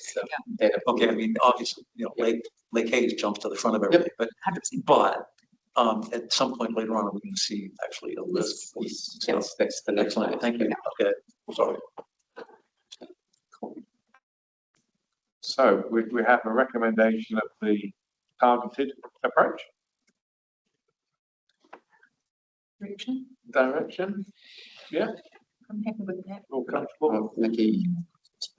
Oh, sorry, I'm looking at, thanks, Simon. I'm looking at the specific interventions and I'm not seeing water in targeted. I'm seeing in accelerated. And I just want, is that just a function of, I don't know, ideas being thrown out and that can be done in the targeted one if we choose between projects? Well, water quality is in there, Nikki. If you look at the slide that's on the screen, targeted Pathway 2. delivery of objectives, then water quality is listed. And it is exactly that, Nikki. There was, we couldn't put a massive list of every single thing we're doing. That's the next stage when we brought up the capital program. But certainly water is high on the priority list, along with, because it meets those objectives that we put down. And the slide 2. That's perfect. The slide 2 earlier with pathway 2 has, particularly in medium term, a whole lot of water related. Aspirations. Yeah, again, the difference between accelerated and targeted is quality versus priority. Yeah. Okay. There we go. Lovely.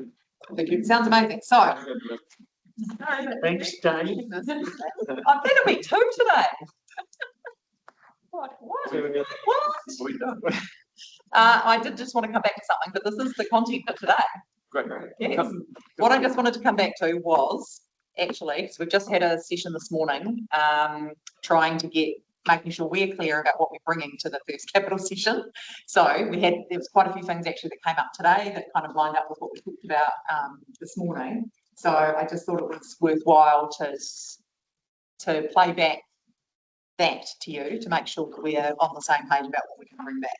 So I'll tell you what we're thinking, which I've adjusted. I'll try and reflect the language you talked about today, and then tell me if that's not what you think is coming or not what you thought you said today. That's probably the best way to do it. So what we're wanting to bring you is proposed capital programs in each of these activity areas. They will cover renewals as well as these things, the more specific outcome focused projects. We will we'll provide kind of options for each of them. At one end will be if you wanted to, in line with the pathway you picked here, meeting all your levels of service, addressing growth, doing the renewals pathway we agreed, here would be the investment level. If we did only the things we have to do, here's the other end, the investment level. You've got this much room to move essentially in terms of where you take your investment. And so here are the levers that we can give you to pull to decide whether you go this far, or all the way to the end. In different activity areas, those levers might be different. Some will be heavily level of service related, some might be risk related. And what we'll do is we'll give you a framework that kind of shows you what levers they are. We won't be able to pull those levers live in the session because our tool's not quite good enough for that. But we will have basically pre-prepared some options that have pulled some of those levers in between these two. So you can look at those and say, well, this is the effect if we decided that we were only going to get to 75% of all of our provision measures for community facilities, for example, using the hub and spoke model. That would be like one of the examples we give you. And then the discussion that we have with you is actually about then those levers, which for a lot of them are going to be level of service, but there might be some other ones, and some discussion about the relative importance and priority of those. So which are the ones that you want us to lean into, lean away from, you know, where you want to see some options around them. So that's, can I just check with the team first? That's what we talked about this morning. Yeah.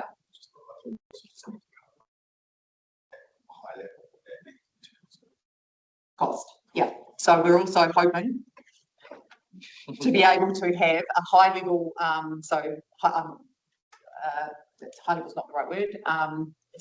Indicative is the word I was looking for. Indicative rating implication versus DC, you know, or growth indication for those.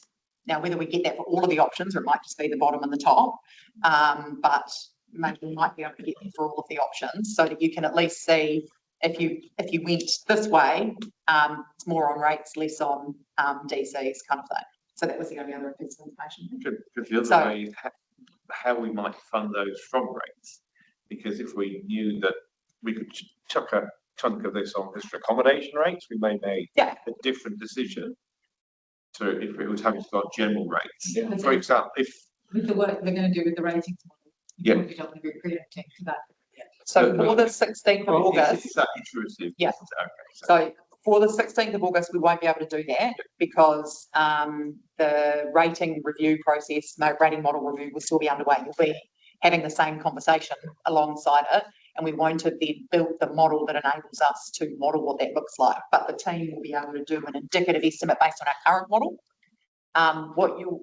If we have the program, once we get the program, by the time you get to the the end of the rating model review, we'll then be able to apply that to the indicative capital program. So obviously the timing is these things are being done in parallel. So it's. And are we able to get, if we imagine the pie being sliced by activity area? Yep. Are we able to see what we did last time? Yep. So, because I think that is like. Okay. Yep. But is it by activity area? We can do it that way. That would be helpful, because I think if councillors are thinking, what is the change that they want to try and achieve in the next LTP compared to the last one? Yep. To actually look at where the resources went last time. Yes. Might help think about. The last one was very much what we had to do with the water. There wasn't an awful lot of discretion in there. So this is quite a different, very much a different conversation. Yeah. So comparison to the previous LTP, which just to, you know, give Ian some props here, has been trying to get us to do in every single conversation.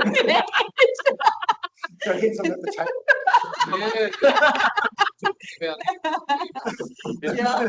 That message, I read that message out correctly. The reason I come up, and I'll make sure I'm not going to get kicked by my finance colleagues, but in terms of your request, Matt, we absolutely wouldn't be able to do the modelling of what it would look like by rating type, but having been through next week's substantive workshop on the rating levers, I think we would at least be able to have a good conversation about whether that lever would be able to be applied to that type of expenditure. Yeah, so we could get that direction, then not do the modelling. Yep.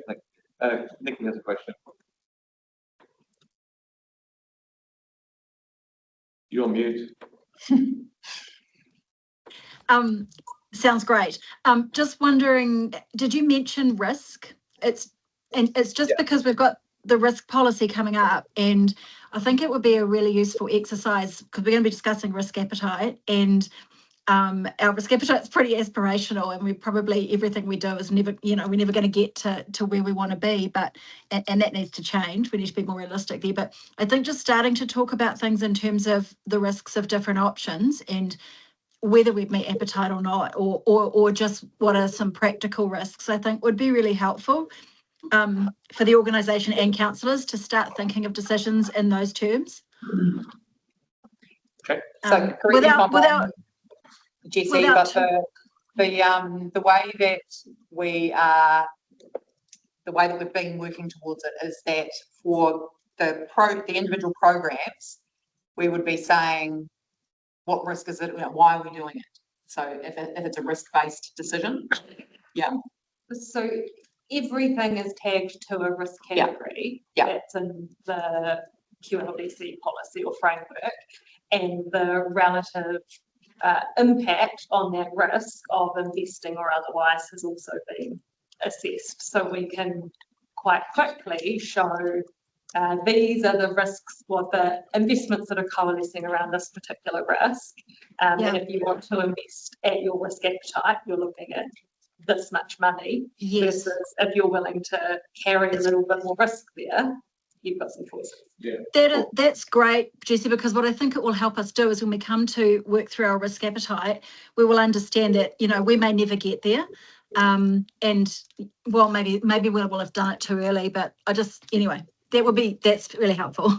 It might also help refine how we describe some of these risks too, because we have found as we've tried to attach potential investments to risks that it's not always particularly well lined up with the language that we use in a more general sense in the framework. So actually there could be some common alignment. So it should be. Because you can't just take a risk description and apply a generic one to a specific project. It does need to have that purpose-built design of the risk and how you're going to manage it. So it's all right.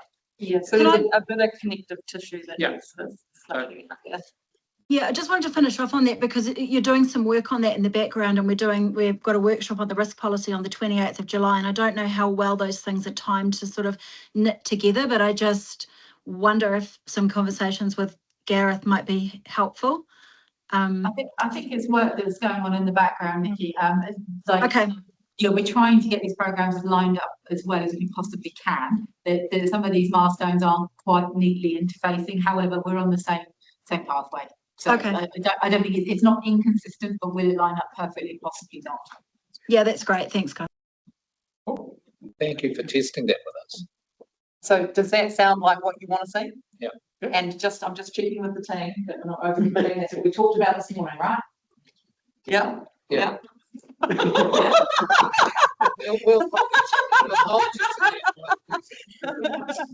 in the public forum every week. Yep. Yeah. Okay. Yes. You did have your fingers crossed. So Tanya just wanted to have a chat about the finance strategy, how that contributes to that. Thank you. I just wanted to say that while we're talking about a long list and trying to shorten them, a very large capital list, we haven't yet, but it is on the program to talk about financial strategy. So financial strategy is ultimately our decisions around funding, rates and debt, what the debt profile will look like, what the affordability will look like. So I'm just suggesting that while we're looking at lists, the final envelope is further down the track for you to decide. Is that reasonable? We haven't got there yet. There's a big discussion to work towards. Because part of the discussion you're having next week is about these alternative methods as well. So when Tony comes to talk to you about the transport stuff next week, there's going to be options for us to use time of use charging, tolling, there's parking charges. We've got revenue levers we can pull ourselves, and getting an understanding of appetite and those as we go through this process is going to be important. Also where we can use alternative tools like the Infrastructure Funding and Financing Act to target certain types of infrastructure being paid for by future development.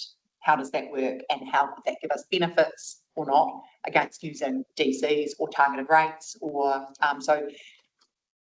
so while we will give you an indicative, growth would indicate DCs under our current model, and this would be a rating implication under our current model, you're going to have,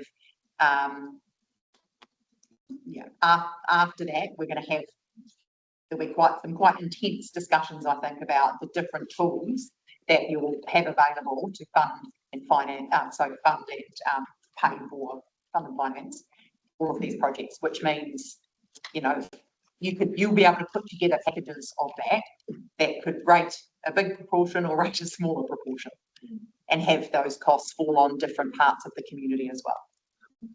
Is that the 18th of August? No, that's our capital program, number one. That's next week. These ones are much. Next week, you've got a big chunky Oh, sorry. We've got a couple of big changes. So- But I mean, at the end of the day, if we get the funding right, Yes. you know, I mean, we'll always be criticised for things we haven't done. Like we get criticised for things we have done. But, you know, have this organisation, all the staff, not collect any money and not do anything, right?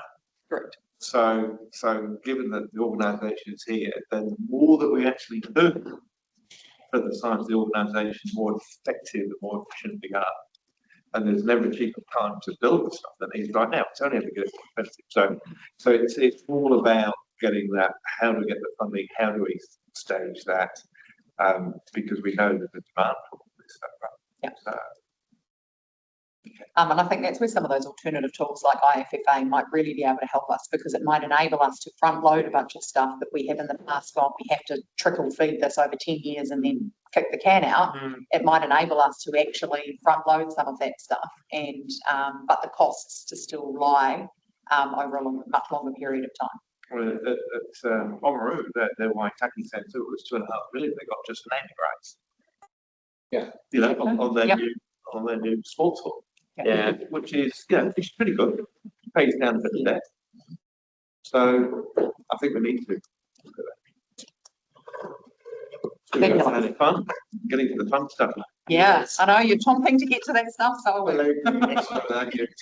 Ian is really chomping for us to get to this stuff. Okay, thank you very much. Thank you very much. Thank you very much. 25 minutes of your day back. Yeah, I know. Well, it's funny.